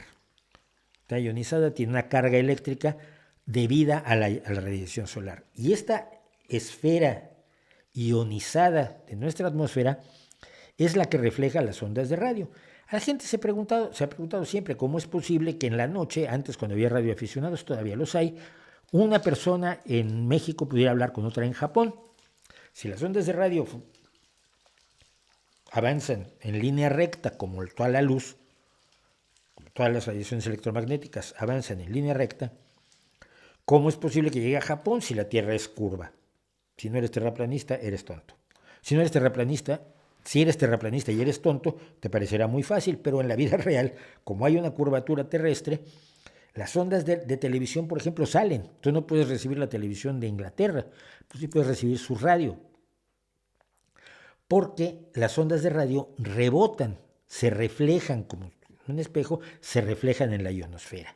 Y esto permite que las ondas de radio se puedan mover mucho más lejos que las ondas de radiodifusión, como las de los radioaficionados, puedan recorrer distancias, salvando la curvatura de la Tierra, que no puedes recorrer con otros tipos de ondas como las microondas. Entonces, por eso teníamos, ahora esto va cambiando, gracias a los satélites de telecomunicaciones, donde sube la señal y luego baja en línea recta.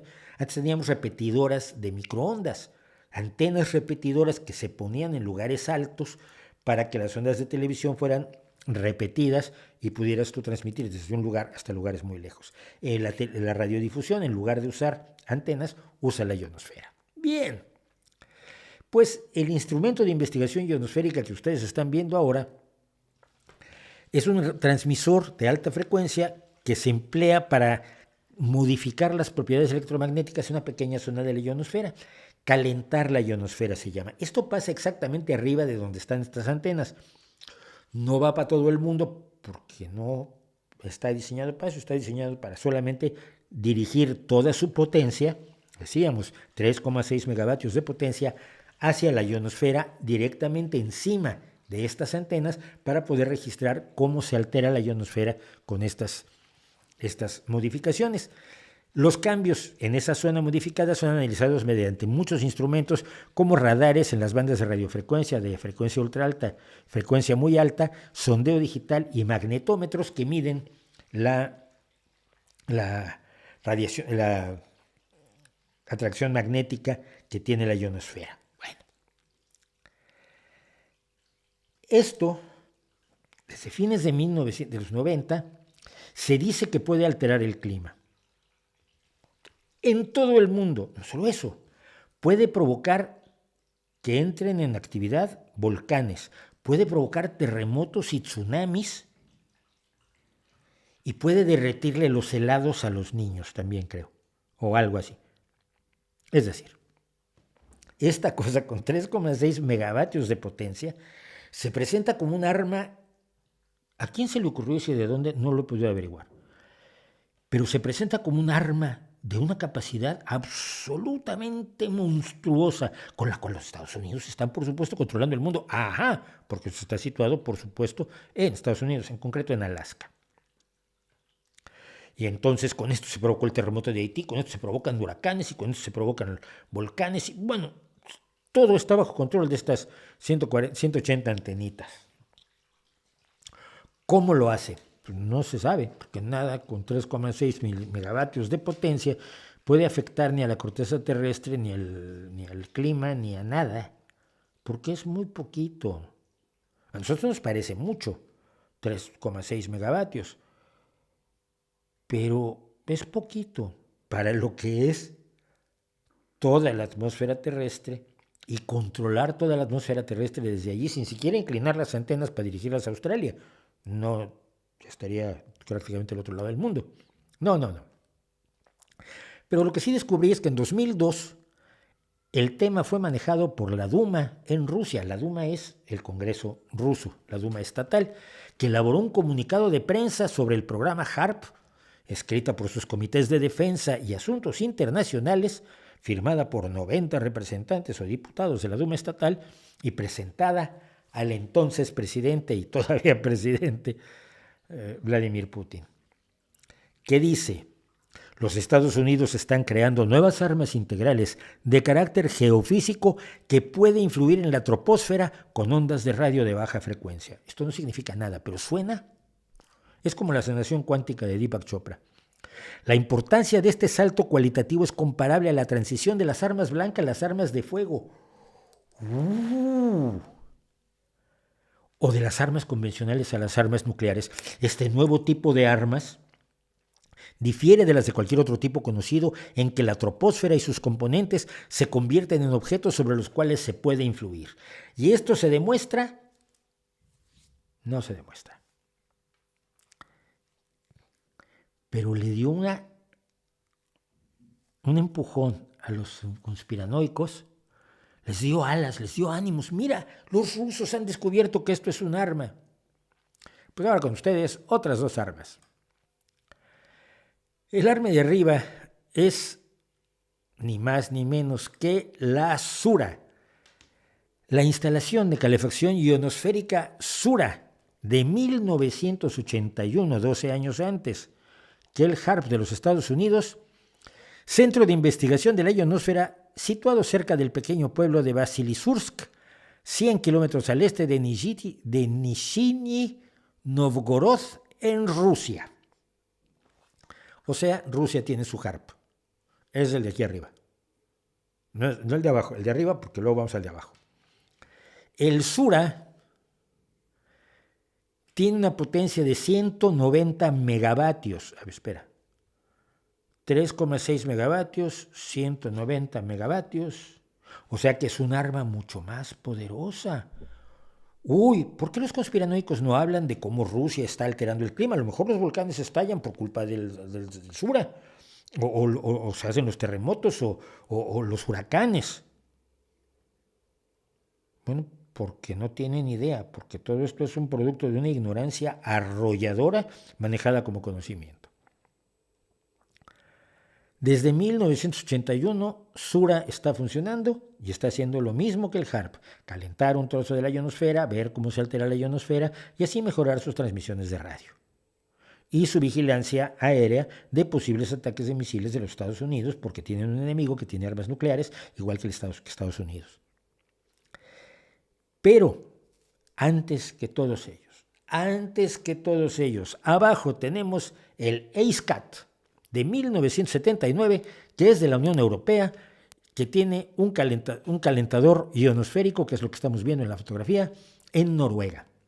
Y en Noruega también están calentando la ionosfera para ver cómo reacciona ante los cambios de la transmisión de ondas de radio y ver cómo se comporta para mejorar las transmisiones de radio y, bueno, tener cuidado con los enemigos que puedan tener, porque Estados Unidos es un aliado, pero no tan fiel como todo el mundo quisiera, y luego está Rusia, que desde hace tiempo está hablando de bombardear Londres y Madrid y Berlín y París y Roma y todo esto. Entonces, pues, también hay que cuidar el espacio estratégico europeo. Y entonces para eso se tiene el ACECAT desde 1979, 2 años antes que la Unión Soviética en aquel entonces, ahora Rusia, y muchos años antes que el HARP de los Estados Unidos. La conspiranoia de HARP no tiene ninguna base, no tiene ninguna lógica científica. La gente que cree que se puede alterar la corteza terrestre con 3,6 megavatios o con los 190 megavatios del sur aquí arriba, no sabe de qué está hablando, no conoce ni el tamaño de nuestro planeta, ni las fuerzas que se desatan cuando hay una tormenta, cuando hay un volcán, cuando hay un terremoto. Provocar un terremoto es prácticamente imposible porque no tenemos los medios para hacerlo. La bomba más potente que se ha creado, la Tsar Bomba de la Unión Soviética, no podría mover una placa tectónica porque basta ver las placas tectónicas, el tamaño que tienen y las fuerzas que las mueven cuando se provoca un terremoto. No tenemos la capacidad física de hacerlo y menos la tiene HARP. Convence de eso a los chifladitos. Como no los vas a convencer, yo por eso te dejo con el Sura y el ACECAT, para que les preguntes por qué cuando le atribuyen al HARP una tormenta, un huracán como el que actualmente está golpeando Florida, ojalá sea leve, o un terremoto o cualquier otra alteración atmosférica, ¿por qué no se lo atribuyen al Sura o al ACECAT? Vas a ver cómo te van a mirar como un cervatillo a la mitad de los rieles de un tren cuando ven venir al tren y dicen, mira, una luz.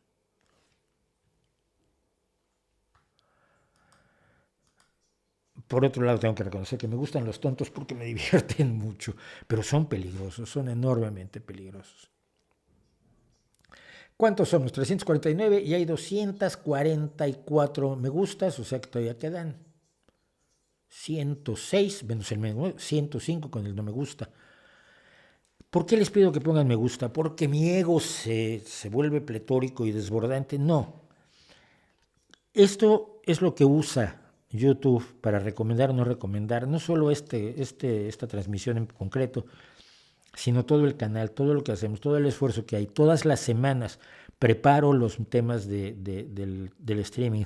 Todas las semanas escribo un guión de más o menos media hora sobre algún tema determinado que hay que investigar, Son cosas que ya sé y por lo tanto las puedo investigar más fácilmente, pero las tengo que investigar y lo tengo que redactar y lo tengo que grabar y lo tengo que editar y lo tengo que ilustrar. Y todo eso son muchísimas horas que no me está pagando nadie. Por lo tanto, que lo recomiende YouTube y que tenga más espectadores permite ganar un poco más, pero sobre todo me permite que se difunda más lo que es un trabajo duro. Bueno, si trabajas fuerte para comunicar, lo que quieres es que la comunicación llegue a espectadores. Y por eso les pido el me gusta, no nada más porque, ay, qué bien me voy a sentir yo. Ah, y antes de que empecemos con nuestra entrevista de hoy sobre el agua de Fukushima, quería contar esto hace tiempo. No tiene nada que ver esto.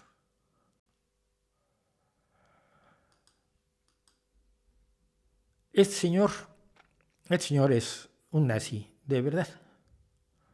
Ustedes saben que hay nazis, ¿verdad? Pero ¿cuáles son de verdad? ¿Cuáles no? Pues miren, sobre todo porque además se acusa de nazi a cualquiera fácilmente y con enorme responsabilidad muchas veces, aunque cuando los que saben qué es el nazismo y encuentran a los nazis. Este señor es concejal de una ciudad en Baden-Baden, en Alemania. Él pertenece al partido Alternativa por Alemania, que es un partido nazi, y acaba de renunciar después de que lo pescaron, lo atraparon, escribiendo ofensas étnicas y pintando svásticas en 2 automóviles pertenecientes a refugiados ucranianos en Baden-Baden, en Alemania. Son los nazis de verdad. Y a mí me parece muy curioso que con gran frecuencia, cuando uso la bandera ucraniana, que la tengo también en mi Twitter, me digamos, por supuesto eres nazi, por supuesto eres imbécil, por supuesto odias a los rusos, por supuesto una serie de cosas porque usas la bandera ucraniana. Entonces quería yo hacer brevemente, y ya está por ahí esperándonos nuestro entrevistado de hoy, pero quiero dedicar 5 minutos a esto. ¿Qué es y por qué uso la bandera ucraniana? Usar la bandera ucraniana significa oponerse a las agresiones imperialistas y oponerse a la más importante y relevante agresión imperialista que hay hoy, como me opuse a la guerra de Vietnam cuando yo era muy jovencito, o los bombardeos de Laos y Camboya que hizo Kissinger, por los que debería ser procesado como criminal de guerra, sin duda alguna, así como me opuse a la guerra de Irak, de Aznar, Blair y Bush. Me opongo a la más evidente, más brutal, más criminal agresión imperialista que hay en este momento en nuestro planeta, que es el de Rusia y de su intención expansionista por la vía de una guerra que sin duda alguna corresponde a otros tiempos, a esos tiempos donde la tierra se ganaba mediante la conquista a sangre y fuego, y que desde que tenemos a las Naciones Unidas se nos dice que eso no vale, que hemos avanzado lo suficiente en nuestro concepto del bien como para considerar que eso es incorrecto. Significa también ser capaz de denunciar los crímenes de guerra sin importar quién los cometa y los ataques indiscriminados a civiles como los que ven ustedes allí. Lo que Rusia está atacando son las casas, son los teatros, son las escuelas, son las iglesias, son los parques infantiles, son las casas de la gente común y corriente que no tiene nada que ver con la guerra. El ataque a los civiles es un crimen de guerra, y el apoyar a Putin significa apoyar los crímenes de guerra, aunque quienes lo apoyan no lo quieren reconocer. También significa no dejarse llevar por la propaganda rusa, que nos ha hablado de atrocidades que nunca existieron desde 2014, y desconocer los hechos que realmente se han producido en Ucrania desde 1991, cuando Rusia reconoce la independencia de Ucrania, en 1994, cuando lo reconfirma a cambio de la entrega de las armas nucleares por parte de Ucrania, y, por supuesto, desde 2014. Lo hemos contado aquí, y si usted no lo sabe, infórmese, pero no se informe en la televisión rusa, por favor. Por lo tanto, es defender la democracia, la voluntad de la gente que quiere ser parte de la Unión Europea. Mira, probablemente están mal, pero quieren ser parte de la Unión Europea y tienen derecho a hacerlo. ¿Quieren ser parte de la OTAN? Pueden y tienen derecho a hacerlo, aunque no te guste la OTAN.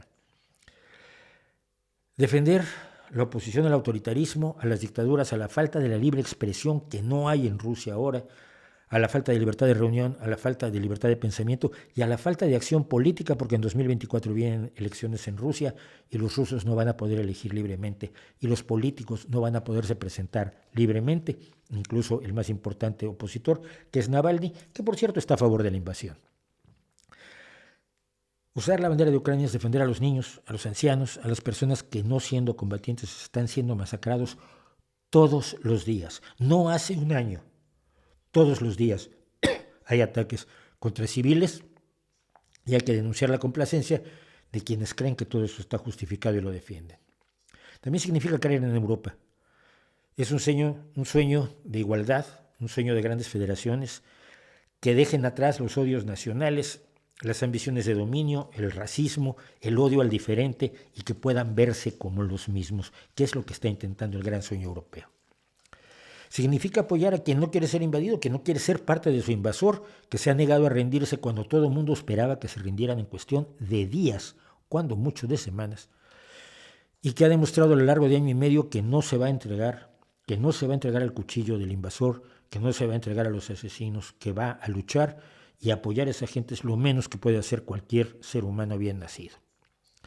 Significa estar del lado del derecho a criticar al imperialista, al agresor, al invasor, aunque otros te insulten y te digan nazi. Estar del lado de la libre expresión, de la prensa informativa, del humanismo, que desprecian los vendedores del militarismo ruso, del autoritarismo, del neonazismo. Y significa, por supuesto, no tenerles miedo a los trolls, a los acusadores y acosadores anónimos de las redes sociales que quisieran que desapareciera no solo la bandera de Ucrania, sino Ucrania misma. Así que voy a seguir usando todo el tiempo que pueda la bandera de Ucrania. Y estamos listos para nuestra entrevista. Perdón por lo que me he retrasado, está esperándonos nuestro entrevistado, que es ingeniero nuclear y que ha trabajado, perdí su semblanza, así que mis primeras preguntas son para ver quién es, porque la semblanza la dejé en el correo electrónico que me mandó esta mañana, pero como les decía, yo hablé con Alfredo García, quería que estuviera él hoy aquí, no está porque en la central nuclear le toca turno de noche y entonces nos puso en contacto nuevamente con jóvenes nucleares, hemos tenido algunos jóvenes nucleares aquí y ahora tenemos aquí con nosotros a Juan Carlos Guillamot, que es ingeniero nuclear. Tu semblanza, perdón, que no la traje, Juan Carlos. No hay problema, buenas noches. Lo primero de todo es un placer estar aquí. Yo soy concretamente ingeniero nuclear, estudié el grado de Ingeniería Industrial en la Carlos III y luego saqué un máster de Ingeniería Nuclear en la Universidad Politécnica de Madrid y he estado trabajando un año en Bélgica en un centro de investigación llamado STKCen, investigación nuclear, por supuesto. Y ahora mismo estoy aquí en España trabajando en el operador del mercado eléctrico ibérico que se llama OMIE. Bien. Hay un escándalo porque Fukushima, la central de Fukushima, contrariamente a la central 2, desde el desastre causado por el tsunami, ha estado almacenando agua para mantener frío el reactor nuclear. Hay que aclarar que en Fukushima, en el desastre de Fukushima, ha muerto exactamente 0 personas por la radiación nuclear. Que los muertos son exactamente 1, que por desgracia es un trabajador que cayó de un andamio, que no tuvo esto absolutamente nada que ver. Es decir, que el desastre nuclear no ha sido el desastre que nos venden algunos. Y siempre esto hay que recordarlo porque las mentiras que se han dicho desde entonces y hasta la fecha es enorme. Pero a ver, ¿por qué tiene tanta agua Fukushima? Vamos a empezar por allí. Bueno, el accidente de Fukushima, que tiene unas circunstancias muy concretas, para los espectadores que a lo mejor no recuerden en qué consiste el accidente, Fukushima soportó un terremoto de una escala bastante grande, escala 9 en la escala Richter, y la central aguantó perfectamente el terremoto, pero después del terremoto llegó un tsunami, una hora después, en 2012. Ese tsunami, que lo que provocó, entre otras cosas, junto al terremoto, fue la caída de las infraestructuras japonesas alrededor de la zona, tendidos eléctricos, carreteras, etcétera, imposibilitó que todas aquellas medidas de emergencia que se iban a hacer de cara, digamos, externa a la central no se pudieran realizar correctamente y llegasen tarde. Fukushima, que tuvo el problema de que sus motores diésel de emergencia, que en este tipo de situaciones proporcionan electricidad a la central, se encontraran indisponibles por culpa del maremoto que llegó a Fukushima, se vio sin electricidad para poder refrigerar correctamente los reactores. Esto provocó que prácticamente todo el agua que hay dentro de los propios reactores para refrigerar el núcleo y mantenerlo en unas condiciones de parada segura, pues empezara a evaporarse y, por lo tanto, las autoridades japonesas, de forma muy intrépida y muy acertada, decidieron que toda el agua que había resultante del maremoto dentro de la central podría usarse para inyectarla directamente dentro de los núcleos de los reactores si se trasladaban o conseguían llegar camiones de bomberos especializados para ello, que fue lo que ocurrió. Por lo tanto, toda esa cantidad de agua, de donde viene, es de el maremoto que llenó todos los pozos posibles de la central nuclear, toda esa agua que estaba almacenada en la central nuclear se tuvo que inyectar para poder refrigerar esos reactores. Bien, ahora, ¿estos reactores están en funcionamiento? No exactamente, no están parados, pero se sigue teniendo que enfriar. Esto se explica por qué finalmente, como decía, no me acuerdo quién lo decía, que un reactor nuclear era una forma complicadísima de hervir agua. Creo que fue Einstein mismo, finalmente lo que hace es servir agua y el vapor se utiliza para accionar las turbinas que proporcionan la electricidad. Bien, 11 años después de esto, y después de que se dijo, yo me acuerdo algunas de las cosas, incluso esto lo llegó a decir gente tan relevante como Michio Kaku, que cada día está pues más alejado de la realidad, o Paco Castejón, de Ecologistas en Acción aquí en España, que había una nube radiactiva que venía para España desde Fukushima, iba a saltarse a América para venirnos a atacar y a mordernos aquí. Los peces pues iban a ser radiactivos y a brillar en la oscuridad, como si esto fuera un programa de los Simpsons, y un montón de cosas que en 11 años no han ocurrido. En este momento se toma la decisión de que esta agua que tienen almacenada la central de Fukushima se va a vertir. La primera pregunta, ¿es agua radiactiva? Bueno, debemos partir de que obviamente esa agua en origen, cuando se introducen los reactores para refrigerarlos, pues obviamente empieza a absorber contenido radiactivo que hay en el núcleo del reactor. Sin embargo, en este plan para verter las aguas, previamente se ha hecho un filtrado de todas las sustancias radiactivas que pudieran contener esas aguas, a excepción de una. La pregunta de si esa agua es radiactiva es realmente, digamos, depende del punto de vista. Realmente la naturaleza es radiactiva. El agua que sale de nuestro grifo también es radiactiva. El matiz y el cariz de esa pregunta reside en cómo de radiactiva es. ¿Esos niveles de radiación son altos o bajos y por lo tanto compatibles con la vida y el medio ambiente? Obviamente, del grifo de nuestras casas sale agua que es totalmente compatible con nuestra vida. Sin embargo, contienen este isótopo radiactivo que todavía queda en el agua de Fukushima, que es el tritio. Todavía queda en el agua de Fukushima porque el tritio es tan parecido al hidrógeno normal que hay en el agua que no podemos separarlo. Sin embargo, de nuestras casas el contenido de tritio es muy bajo y nos resulta una amenaza para nuestro propio consumo. Y lo que se pretende hacer con el agua de Fukushima, antes de verterla al Océano Pacífico, es diluirla para que ese contenido de tritio sea parecido al que tiene la naturaleza. Esto es importante. Yo recuerdo cosas mortales, muy mortales, que no se prohíben. No sé, los aviones, por ejemplo, ¿no? Tenemos accidentes mortales de la aviación, cada vez menos, afortunadamente, pero los tenemos. Tenemos las presas, donde el mayor accidente de un generador de eléctrico pues es el de la presa de Banqiao en China, donde murieron hasta 200,000 personas, se calcula, pero nadie está diciendo que no vamos a usar las presas.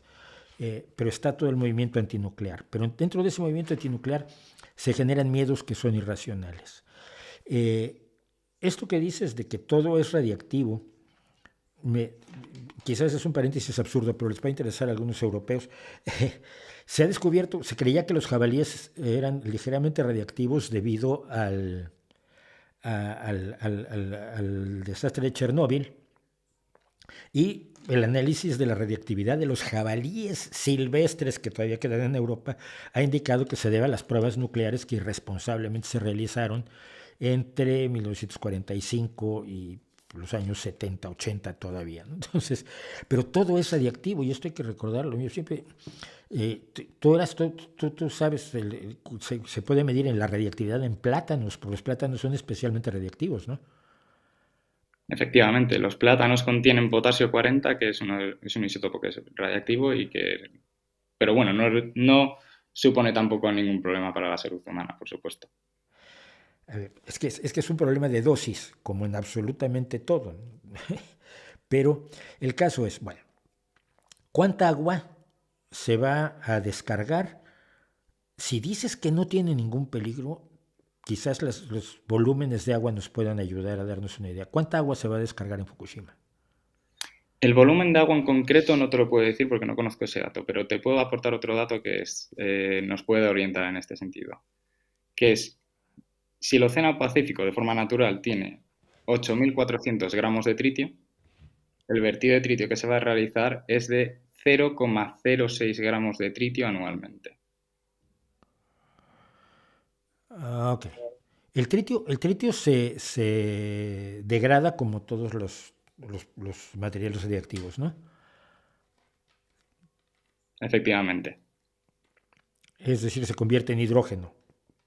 El tritio en concreto es un isótopo que tiene 3 neutrones de hidrógeno. Es un isótopo de hidrógeno que contiene 3 neutrones en el núcleo. Eso hace que tenga demasiados neutrones dentro del núcleo y por lo tanto se desestabiliza y se convierte en radiactivo. Para volver a estabilizarse, normalmente las sustancias radiactivas lo que hacen es emitir una partícula y convertirse en otro tipo de elemento. En el caso del tritio, lo que hace es emitir por, digamos, conversiones internas que se producen en el núcleo atómico, emite un electrón y se va a convertir en helio 3. No es mala idea considerando que la escasez de helio tiene preocupados a algunos, algunos expertos en el mundo porque necesitamos helio y las fuentes naturales son escasas. ¿Cómo le podemos explicar a la gente común y corriente que está aterrorizada, que se va a contaminar con radioactividad el océano, vamos a tener problemas con los peces? Además, esto de océano a océano, aquí estamos bañados por el Atlántico y esto ocurre en la costa oriental del Pacífico, pero ¿cómo comunican, sobre todo ustedes que son jóvenes, que se supone que estarían militando en contra de la energía nuclear, cómo le explicamos a la gente lo normal que es esto y por qué? ¿Por qué no deben tener miedo? Porque el miedo es legítimo, miedo por uno mismo, miedo por tus hijos, miedo por tu perrito que beba agua radiactiva. ¿Cómo lo comunicamos? Pues mira, en este caso, el tritio, de todas las sustancias radiactivas que hay, es la que, en concreto de los emisores beta, es de los más débiles, o por no decir el que más. Eso provoca que la radiación, la penetración que tiene esa radiación provocada por el tritio, es prácticamente irrelevante. De hecho, está estudiado que no puede atravesar ni siquiera la membrana de nuestras células. Por lo tanto, podemos estar totalmente tranquilos desde ese aspecto. Además, a mí esto me gusta verlo desde el punto de vista de cuáles son los límites que nos ponen los reguladores o la Organización Mundial de la Salud, que tiene que tener el agua apta para el consumo en comparación con el agua de Fukushima. Las autoridades reguladoras japonesas, por ejemplo, que ponen un límite de 60.000 becquerelios por litro para los espectadores. Los becquerelios es una unidad de medida de actividad que no es más que una magnitud que nos permite medir el contenido de una sustancia radiactiva en una muestra. Como decía, las autoridades japonesas ponen el límite en 60.000 y el objetivo de este vertido es que tenga más o menos 1.500 becquerelios por litro. Estamos hablando de más o menos 600 o 6.000 veces menos. Sin embargo, la OMS, la Organización Mundial para la Salud, considera que los niveles de tritio que debe tener el agua apta para el consumo humano y para beber, digamos, debe ser de 10.000 becquerelios por litro. Y nosotros estamos hablando de que el nivel de tritio que va a tener el agua de Fukushima va a estar por debajo de los 1.500. Por lo tanto, nosotros podríamos beber este agua sin que supusiera un riesgo para la salud, según las organizaciones internacionales. Beberla directamente del depósito, no mezclada con agua de mar. Bueno, claro, habría que potabilizarla primero antes y eliminar todos los contenidos que puedan ser perjudiciales para la salud, que no sea el sitio, obviamente. Claro, claro, sí, no, es que pienso yo en los que luego dicen que hay que beber agua de mar, olvidando que los náufragos cuando beben agua de mar duran muy poquito tiempo vivos. Yo siempre he entendido, porque yo fui militante en contra de la guerra nuclear, me tocó vivir la Guerra Fría, cosa que ustedes afortunadamente no, pero siempre fui un militante en contra de las armas nucleares, por supuesto. Pero la forma en que se traslada eso todavía hoy a la idea de la energía nuclear me tiene muy alarmado. Y me tiene muy alarmado por lo mismo que tiene ahora más gente, porque el cambio climático exige fuentes de energía eléctrica que sean no contaminantes, que no sean fósiles y que no sean peligrosas. Y la energía nuclear no es peligrosa, pero la gente está convencida. Así que te pido que lo repitas otra vez. ¿Por qué no puede estallar como una bomba atómica una central nuclear? Bueno, digamos que los elementos que tiene una bomba atómica, comparados con los elementos que tiene una bomba nuclear, son muy diferentes. El principal es el enriquecimiento del uranio que tienen cada una de ellas. El enriquecimiento de uranio de una bomba nuclear, estamos hablando, cuando hablamos de enriquecimiento, solemos hablar de qué cantidad de uranio 235, que es un isótopo concreto del uranio y que es el que se puede fisionar, es decir, el que se puede partir para obtener energía, tiene que ser muy alto para una bomba nuclear. Hablamos del 95%. En el caso de un reactor nuclear empleado para producir energía eléctrica, no se usa más enriquecimiento que del 5%. Estamos hablando de una diferencia de casi del 90% de cantidad de uranio. Por lo tanto, eso ya de por sí hace que un reactor nuclear con usos comerciales para producir energía eléctrica sea imposible que explote como una bomba nuclear. Eso es así. Bien, esto, el que ha sido utilizado con tanta irresponsabilidad por algunas organizaciones, especialmente por una que nació precisamente oponiéndose a las pruebas nucleares. Yo he contado que el mismo día que Greenpeace nacía e iba a Amchitka a tratar de impedir una prueba nuclear, yo estaba protestando en la Embajada de Estados Unidos en México contra la misma prueba nuclear. Pero de pronto aparecen activistas ecológicos, que yo creo que son importantes siempre y cuando hagan algo más que activismo, sino hagan acciones, que ya no están, por lo menos estos días ha aparecido alguien joven que tiene ese atractivo del activista joven que tiene Greta Thunberg, pidiéndole a Greenpeace que altere su visión respecto de la energía nuclear. ¿Qué nos puedes decir de esto? Bueno, sobre todo desde nuestra posición, que es nosotros los jóvenes nucleares, pensamos que la energía nuclear debe ser un actor imprescindible de esta transición energética. Cuando digo debe ser un actor, no quiero decir que debe ser el único, debe ser parte de la solución, igual que el resto de energías renovables, igual que las baterías, hidrógeno, ideas innovadoras, etc. Greenpeace, en general, ha hecho mucho bien al mundo y ha hecho que las cosas cambien a favor del medio ambiente en multitud de situaciones y de áreas. Sin embargo, nosotros pensamos que en el caso de la oposición tan férrea que hacen a la energía nuclear, cometen un error, porque al final la energía nuclear está demostrado y está estudiado con estudios tanto de la Agencia Internacional de la Energía como de la Organización de la ONU. Está demostrado que es una fuente de energía que es baja en precio, baja en emisiones de CO2, casi tanto o equiparable a las energías renovables, respetuosa con el medio ambiente y la salud de las personas, también en este caso, como en las energías renovables, y además la oposición que hace Greenpeace, o el principal argumento que hace Greenpeace en contra de la energía nuclear, es que dice que todavía a día de hoy el problema de los residuos radiactivos que produce la energía nuclear no está resuelto, lo cual no es cierto. De hecho, tenemos ejemplos en Europa de verdaderas soluciones tecnológicas a la gestión de los residuos radiactivos. Por ejemplo, en España tenemos un almacenamiento de residuos de intermedia y baja actividad que es excelencia internacional. Hay proyectos en Francia para reciclar combustible y poder sacar más energía del combustible generando menos residuos. Hay un almacenamiento geológico profundo que va a ser un almacenamiento definitivo en Finlandia, que va a empezar a operar el año que viene. Así que no es una cuestión de que no existan soluciones. Las soluciones están ahí y hay que implementarlas. Es una cuestión de voluntad, únicamente. Bueno, te adelantaste a lo último que te iba a preguntar, porque es una de las cosas que generalmente se sacan en las conversaciones y espero que a la gente le sirva. Quiero agradecerle muchísimo a Juan Carlos Guillamot, a los jóvenes nucleares que hacen un trabajo extraordinario, por supuesto un saludo a nuestro amigo operador nuclear, y en otra ocasión los volvemos a molestar, los volvemos a pedir que nos echen una mano y hablamos sobre energía nuclear y hablamos sobre miedos y hablamos sobre ciencia y conocimiento, porque los datos no deben ser política, deben ser primero y ante todo datos. Muchas gracias, Juan Carlos. Es un placer haber estado aquí. Muchas gracias. Y pues ahí estamos, señores y señores.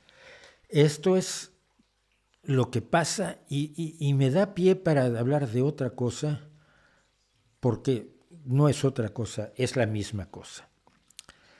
Los datos no deberían ser política. Los datos deberían ser datos. Y hay varios espacios en los cuales se supone que la posición que adoptas depende de si eres de izquierda o de derecha, si eres un buen chico o eres una mala persona, si estás a favor del progreso, el avance y los perritos bonitos o eres una bestia criminal. Y pongo ejemplos. La energía nuclear, por supuesto, el primero. Los transgénicos. Tenemos 35 años de estudios sobre transgénicos, sobre cultivo de transgénicos, sobre consumo de transgénicos por seres humanos, por animales. No ha habido un solo problema ambiental, no se ha desaparecido una sola especie, no se ha afectado a ninguno de los cultivos tradicionales en lo más mínimo, ni ha sido dañada ni una sola persona por el consumo de transgénicos, que además no hay motivos científicos para que sea afectada en 35 años. Y sin embargo, la posición ideológica correcta para algunos, por ejemplo en México, es afirmar que son dañinos para la salud y para el medio ambiente. Estas personas ni siquiera saben que existe una enzima en su estómago, en el de ellos también, que se llama desoxirribonucleasa. Y la desoxirribonucleasa lo que hace es disgregar al DNA, al ADN, no, al DNA, es que estoy entre en inglés y español, al DNA, al ácido desoxirribonucleico, al ADN, lo que hace es digerirla, separarla en sus componentes para que nuestro cuerpo pueda utilizarla posteriormente para construir sus propias proteínas, su propio ADN, su propio ARN, etcétera, etcétera. Es decir, que el ADN que tú te comes no llega a tu sangre, sino que es descompuesto y digerido por una enzima que tienes, que se llama así desoxirribonucleasa. Es imposible que te haga daño un gen que te comes en una mazorca de maíz, que ese gen te haga daño si te lo comes en una manzana o en un salmón. Es el mismo gen, tiene el mismo ADN y lo vas a digerir igual. Pero se hace un problema ideológico al nivel tal que no es posible debatirlo. Cambio climático. Tenemos todas las evidencias imaginables respecto al cambio climático. Sin embargo, si defiendes que el ser humano se proteja contra el cambio climático porque nos parece estar trayendo cada vez mayores problemas y cambios que pueden resultar catastróficos, quizás no el fin del mundo, pero sí problemáticos muy graves, entonces eres de izquierda, porque la derecha tiene que negar el cambio climático, así la cubras de datos hasta asfixiarla. Te seguirán diciendo que el cambio climático no existe, que es un invento de la ONU. Como los transgénicos son un invento de la ONU, pero esto lo dicen los otros. Los datos no deberían nunca ser política. Tenemos que encontrar, y este es un desafío para todos los que hacen divulgación, pero también para ustedes, cómo comunicarle a la gente que esto no es un asunto ideológico. Las vacunas que han sido palanca de un debate desde hace muchísimos años, pero que desde la pandemia del SARS-CoV-2, de la COVID-19, se ha multiplicado de una manera terrible, poniendo en riesgo a millones de niños. Y sin embargo, lo progresista y lo antiprogresista, también lo reaccionario, ahí se juntan. Es ser antivacunas, ser antimedicina en general. Considerar que tú sabes lo que sabe una persona que estudia vacunología, microbiología e infectología, tú sabes tanto como ellos después de revisar a 4 tipos en internet que te dicen que las vacunas te van a matar. Y esto se convierte en una palanca ideológica, en vez de ser como debería de ser, un asunto en el que las ideas se rindan a los datos. Tú tienes que pensar lo que los datos te dicen que hay. Lo otro es terraplanismo. Y ese terraplanismo nos está asfixiando, porque está no solo afectándonos en cuanto a los medios de comunicación, es que tenemos gobernantes ignorantes, tenemos gobernantes profundamente desapegados al conocimiento real, a la ciencia, a lo que se puede demostrar. Son el tipo de gente que te pregunta, ¿tú crees en la ciencia? No, yo no tengo que creer, yo tengo que saber. Si científicamente se determina esto y se puede verificar independientemente, pues ha de ser cierto. Si lo verifican 10 personas, pues es cierto. No es una cuestión de creer, ay, la Virgen te ayudó en esto. Pues no, la Virgen solo te ayuda a veces, al azar. No es independientemente verificable. Lo que es independientemente verificable no es cuestión de creencias. Sin embargo, estamos en una guerra continuada donde se ideologizan los datos hasta desproveerlos de su validez como asunto independientemente verificable, como hecho, para convertirse en una mera opinión. Y los hechos no son opiniones. Por eso mismo los datos no deberían ser política, y realmente me tiene enormemente angustiado, porque lo estamos viviendo jugándonos el futuro del planeta, quizás con el cambio climático, el futuro de nuestro derecho a tener energía con la energía nuclear, el futuro de la alimentación mundial con la biotecnología en general, no solo los transgénicos, sino lo que llaman agroquímicos y todo lo que llaman la biotecnología que detestan, con el futuro de los niños a través de las vacunas. No es un juego, no es trivial, y es fundamental comunicarlo cada vez que podamos, aunque nos vean feo en el bar. Y vamos a terminar, dice, en la Ciudad de México muchos se quejan de la gentrificación de extranjeros en zonas como Polanco, y Polanco nunca ha sido gentry. Y la Condesa nunca ha sido gentry. Yo nací en Polanco y soy de la Condesa, pues nací en el lado pobre de Polanco, tenía un lado pobre, bueno, clase media baja. Los que viven alrededor del parque, donde está Vicente Castelar, y por Newton y por Schiller y por todos esos, los edificios que todavía quedan, todavía el edificio donde yo nací, todavía ahí queda muy viejecito, en Newton 211. Y allí pues los que vivíamos éramos más bien clase media baja.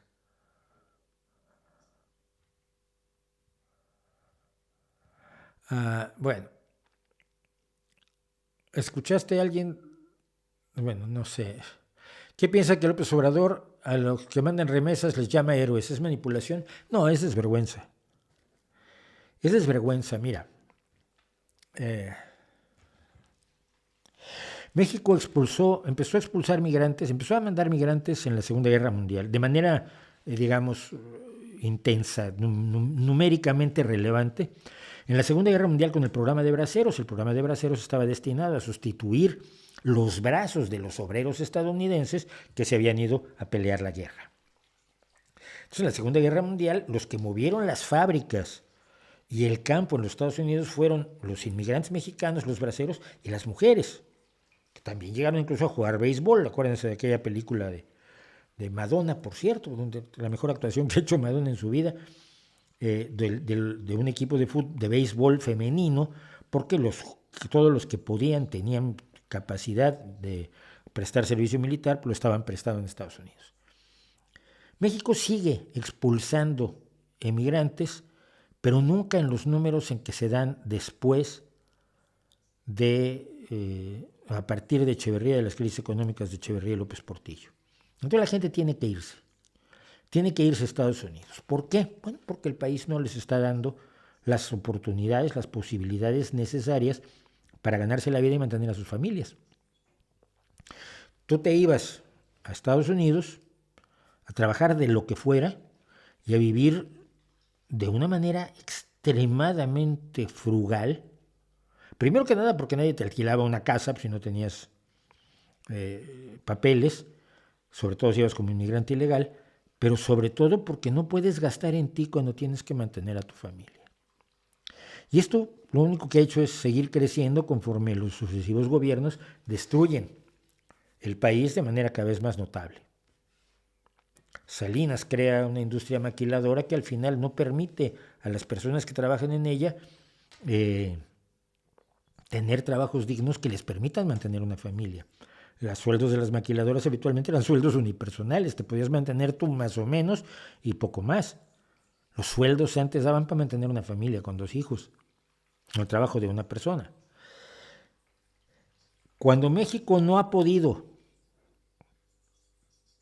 darle trabajo a su gente, los ha obligado a irse, y que esta gente mande para mantener a sus familias lo que no se puede ganar en su propio país, no los convierte en héroes, son víctimas de un sistema podrido, de un sistema corrupto, de un sistema que usa y siempre ha usado a los pobres, principalmente indígenas, para su mayor gloria, sea el PRI, el PAN, el PRD o Morena. Y lo sigue haciendo. Llamarlos héroes es una desvergüenza enorme. Cada vez que alguien se ve obligado a trabajar en Estados Unidos para mandar dinero a casa porque de otra manera su familia se moriría de hambre, a los gobiernos mexicanos se les debería caer la cara de vergüenza y no tratar de hacerles la barba o la pelota, como se dice en España, llamándolos héroes. Son las víctimas de un sistema asqueroso y ese sistema no ha cambiado en nada con Morena. No ha aumentado la capacidad de empleo, no ha aumentado la productividad en el campo, no se ha permitido que los campesinos ganen lo suficiente para mantener a sus familias. Y por eso tenían espectáculos, ya en los años 90, espectáculos de ir al campo en Morelos, yo lo vi claramente. Y todo el campo era trabajado por mujeres, cosa que en los años 60, 70 era inimaginable. Y todo el campo estaba haciendo las parcelas ejidales trabajadas por mujeres. Y preguntabas tú, ¿por qué? Porque los hombres se han ido a Estados Unidos y entre lo que ellos ganan y lo que ellas medio plantan aquí, pues la familia más o menos sobrevive. Más o menos. Es una vergüenza. Lo que pasa es que, por supuesto, como diría mi suegro, pues López Obrador tiene toda la vergüenza porque nunca la ha usado y por lo tanto no tiene vergüenza que dar.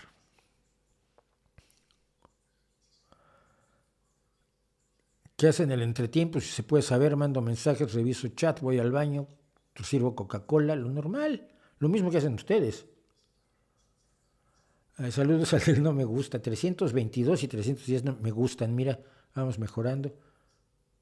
El del no me gusta, ya volvió, se había ido. Yo dije, qué barbaridad. Mauricio, ¿no cree que para una mejor evolución de la sociedad es preciso dejar atrás el concepto de izquierda o derecha? No. Es preciso entender el concepto de izquierda o derecha. Me decía el otro día, me divirtió mucho, decía, no, es que lo que hay que hablar es de populistas, monárquicos y demócratas. Digo, ya, populistas de derecha o de izquierda, monárquicos de derecha o de izquierda y demócratas de derecha o de izquierda, autoritarios de derecha o de izquierda, porque todo lo hay. Entonces me miró y ya no me contestó.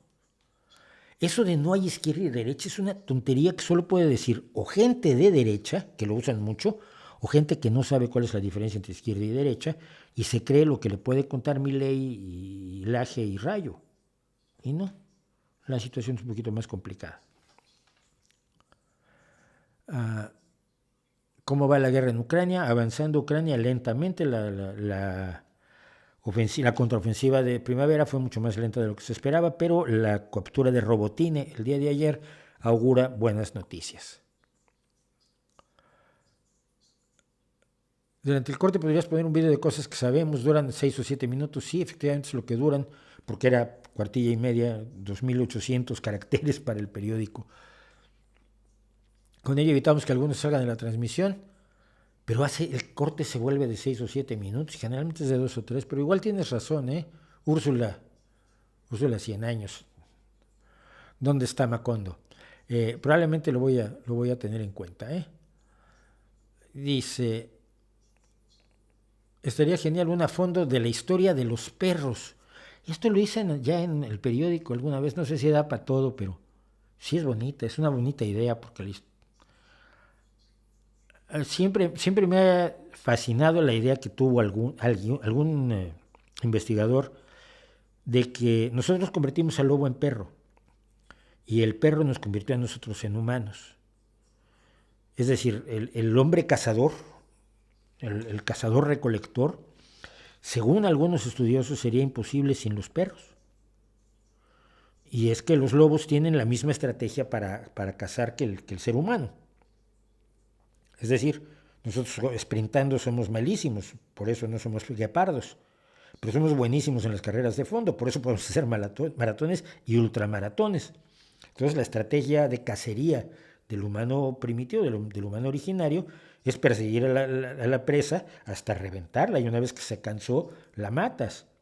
Esa idea de que luchabas contra mamuts que te estaban atacando y tú les metías una lanza, pues un poco idiota, pues es suicidio absoluto.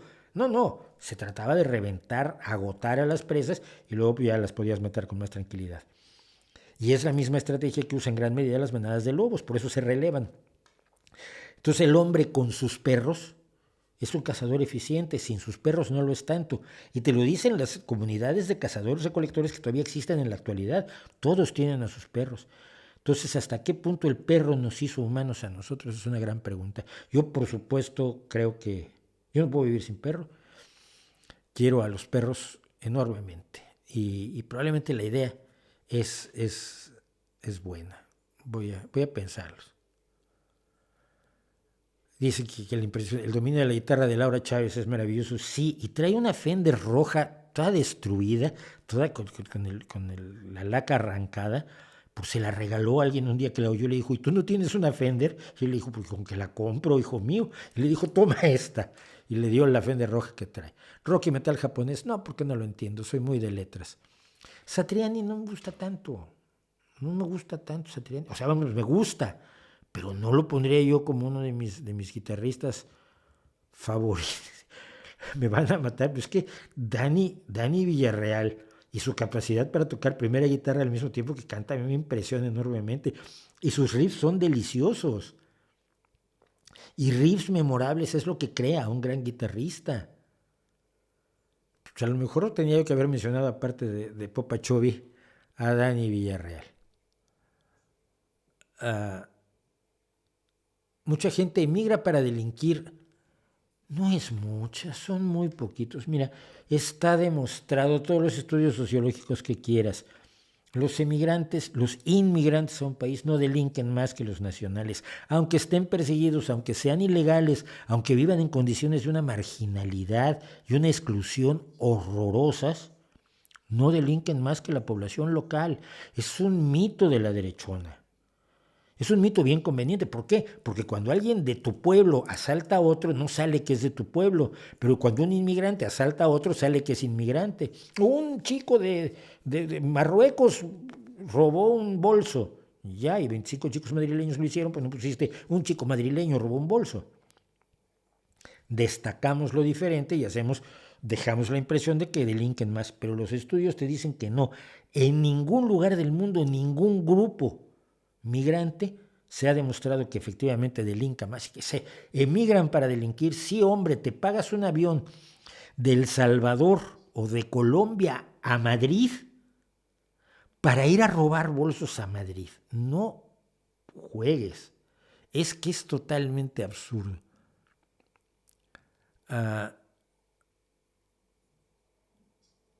Sí, pues, bueno. Ya no sé ni qué decir.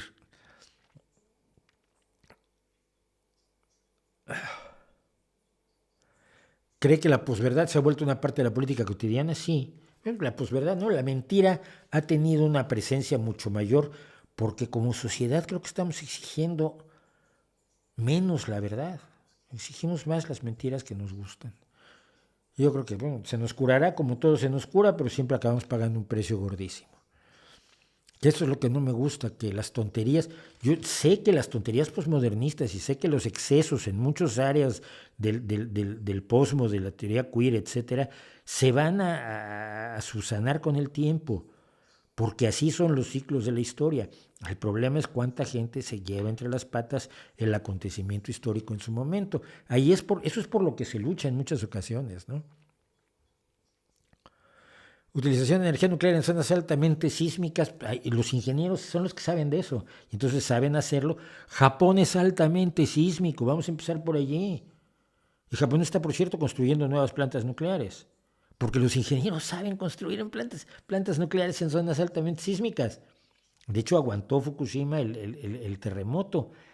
¿Ves que es pensar que los ingenieros no tienen idea?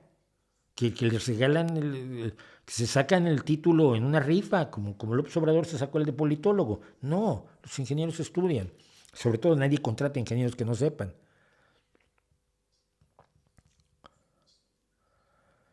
Bueno, esto se está acabando, esto se está terminando. Vamos a ver. El audio mío está en 100. Si le subo la tarjeta, empieza a distorsionar. Lo siento en el alma. Bueno, ¿qué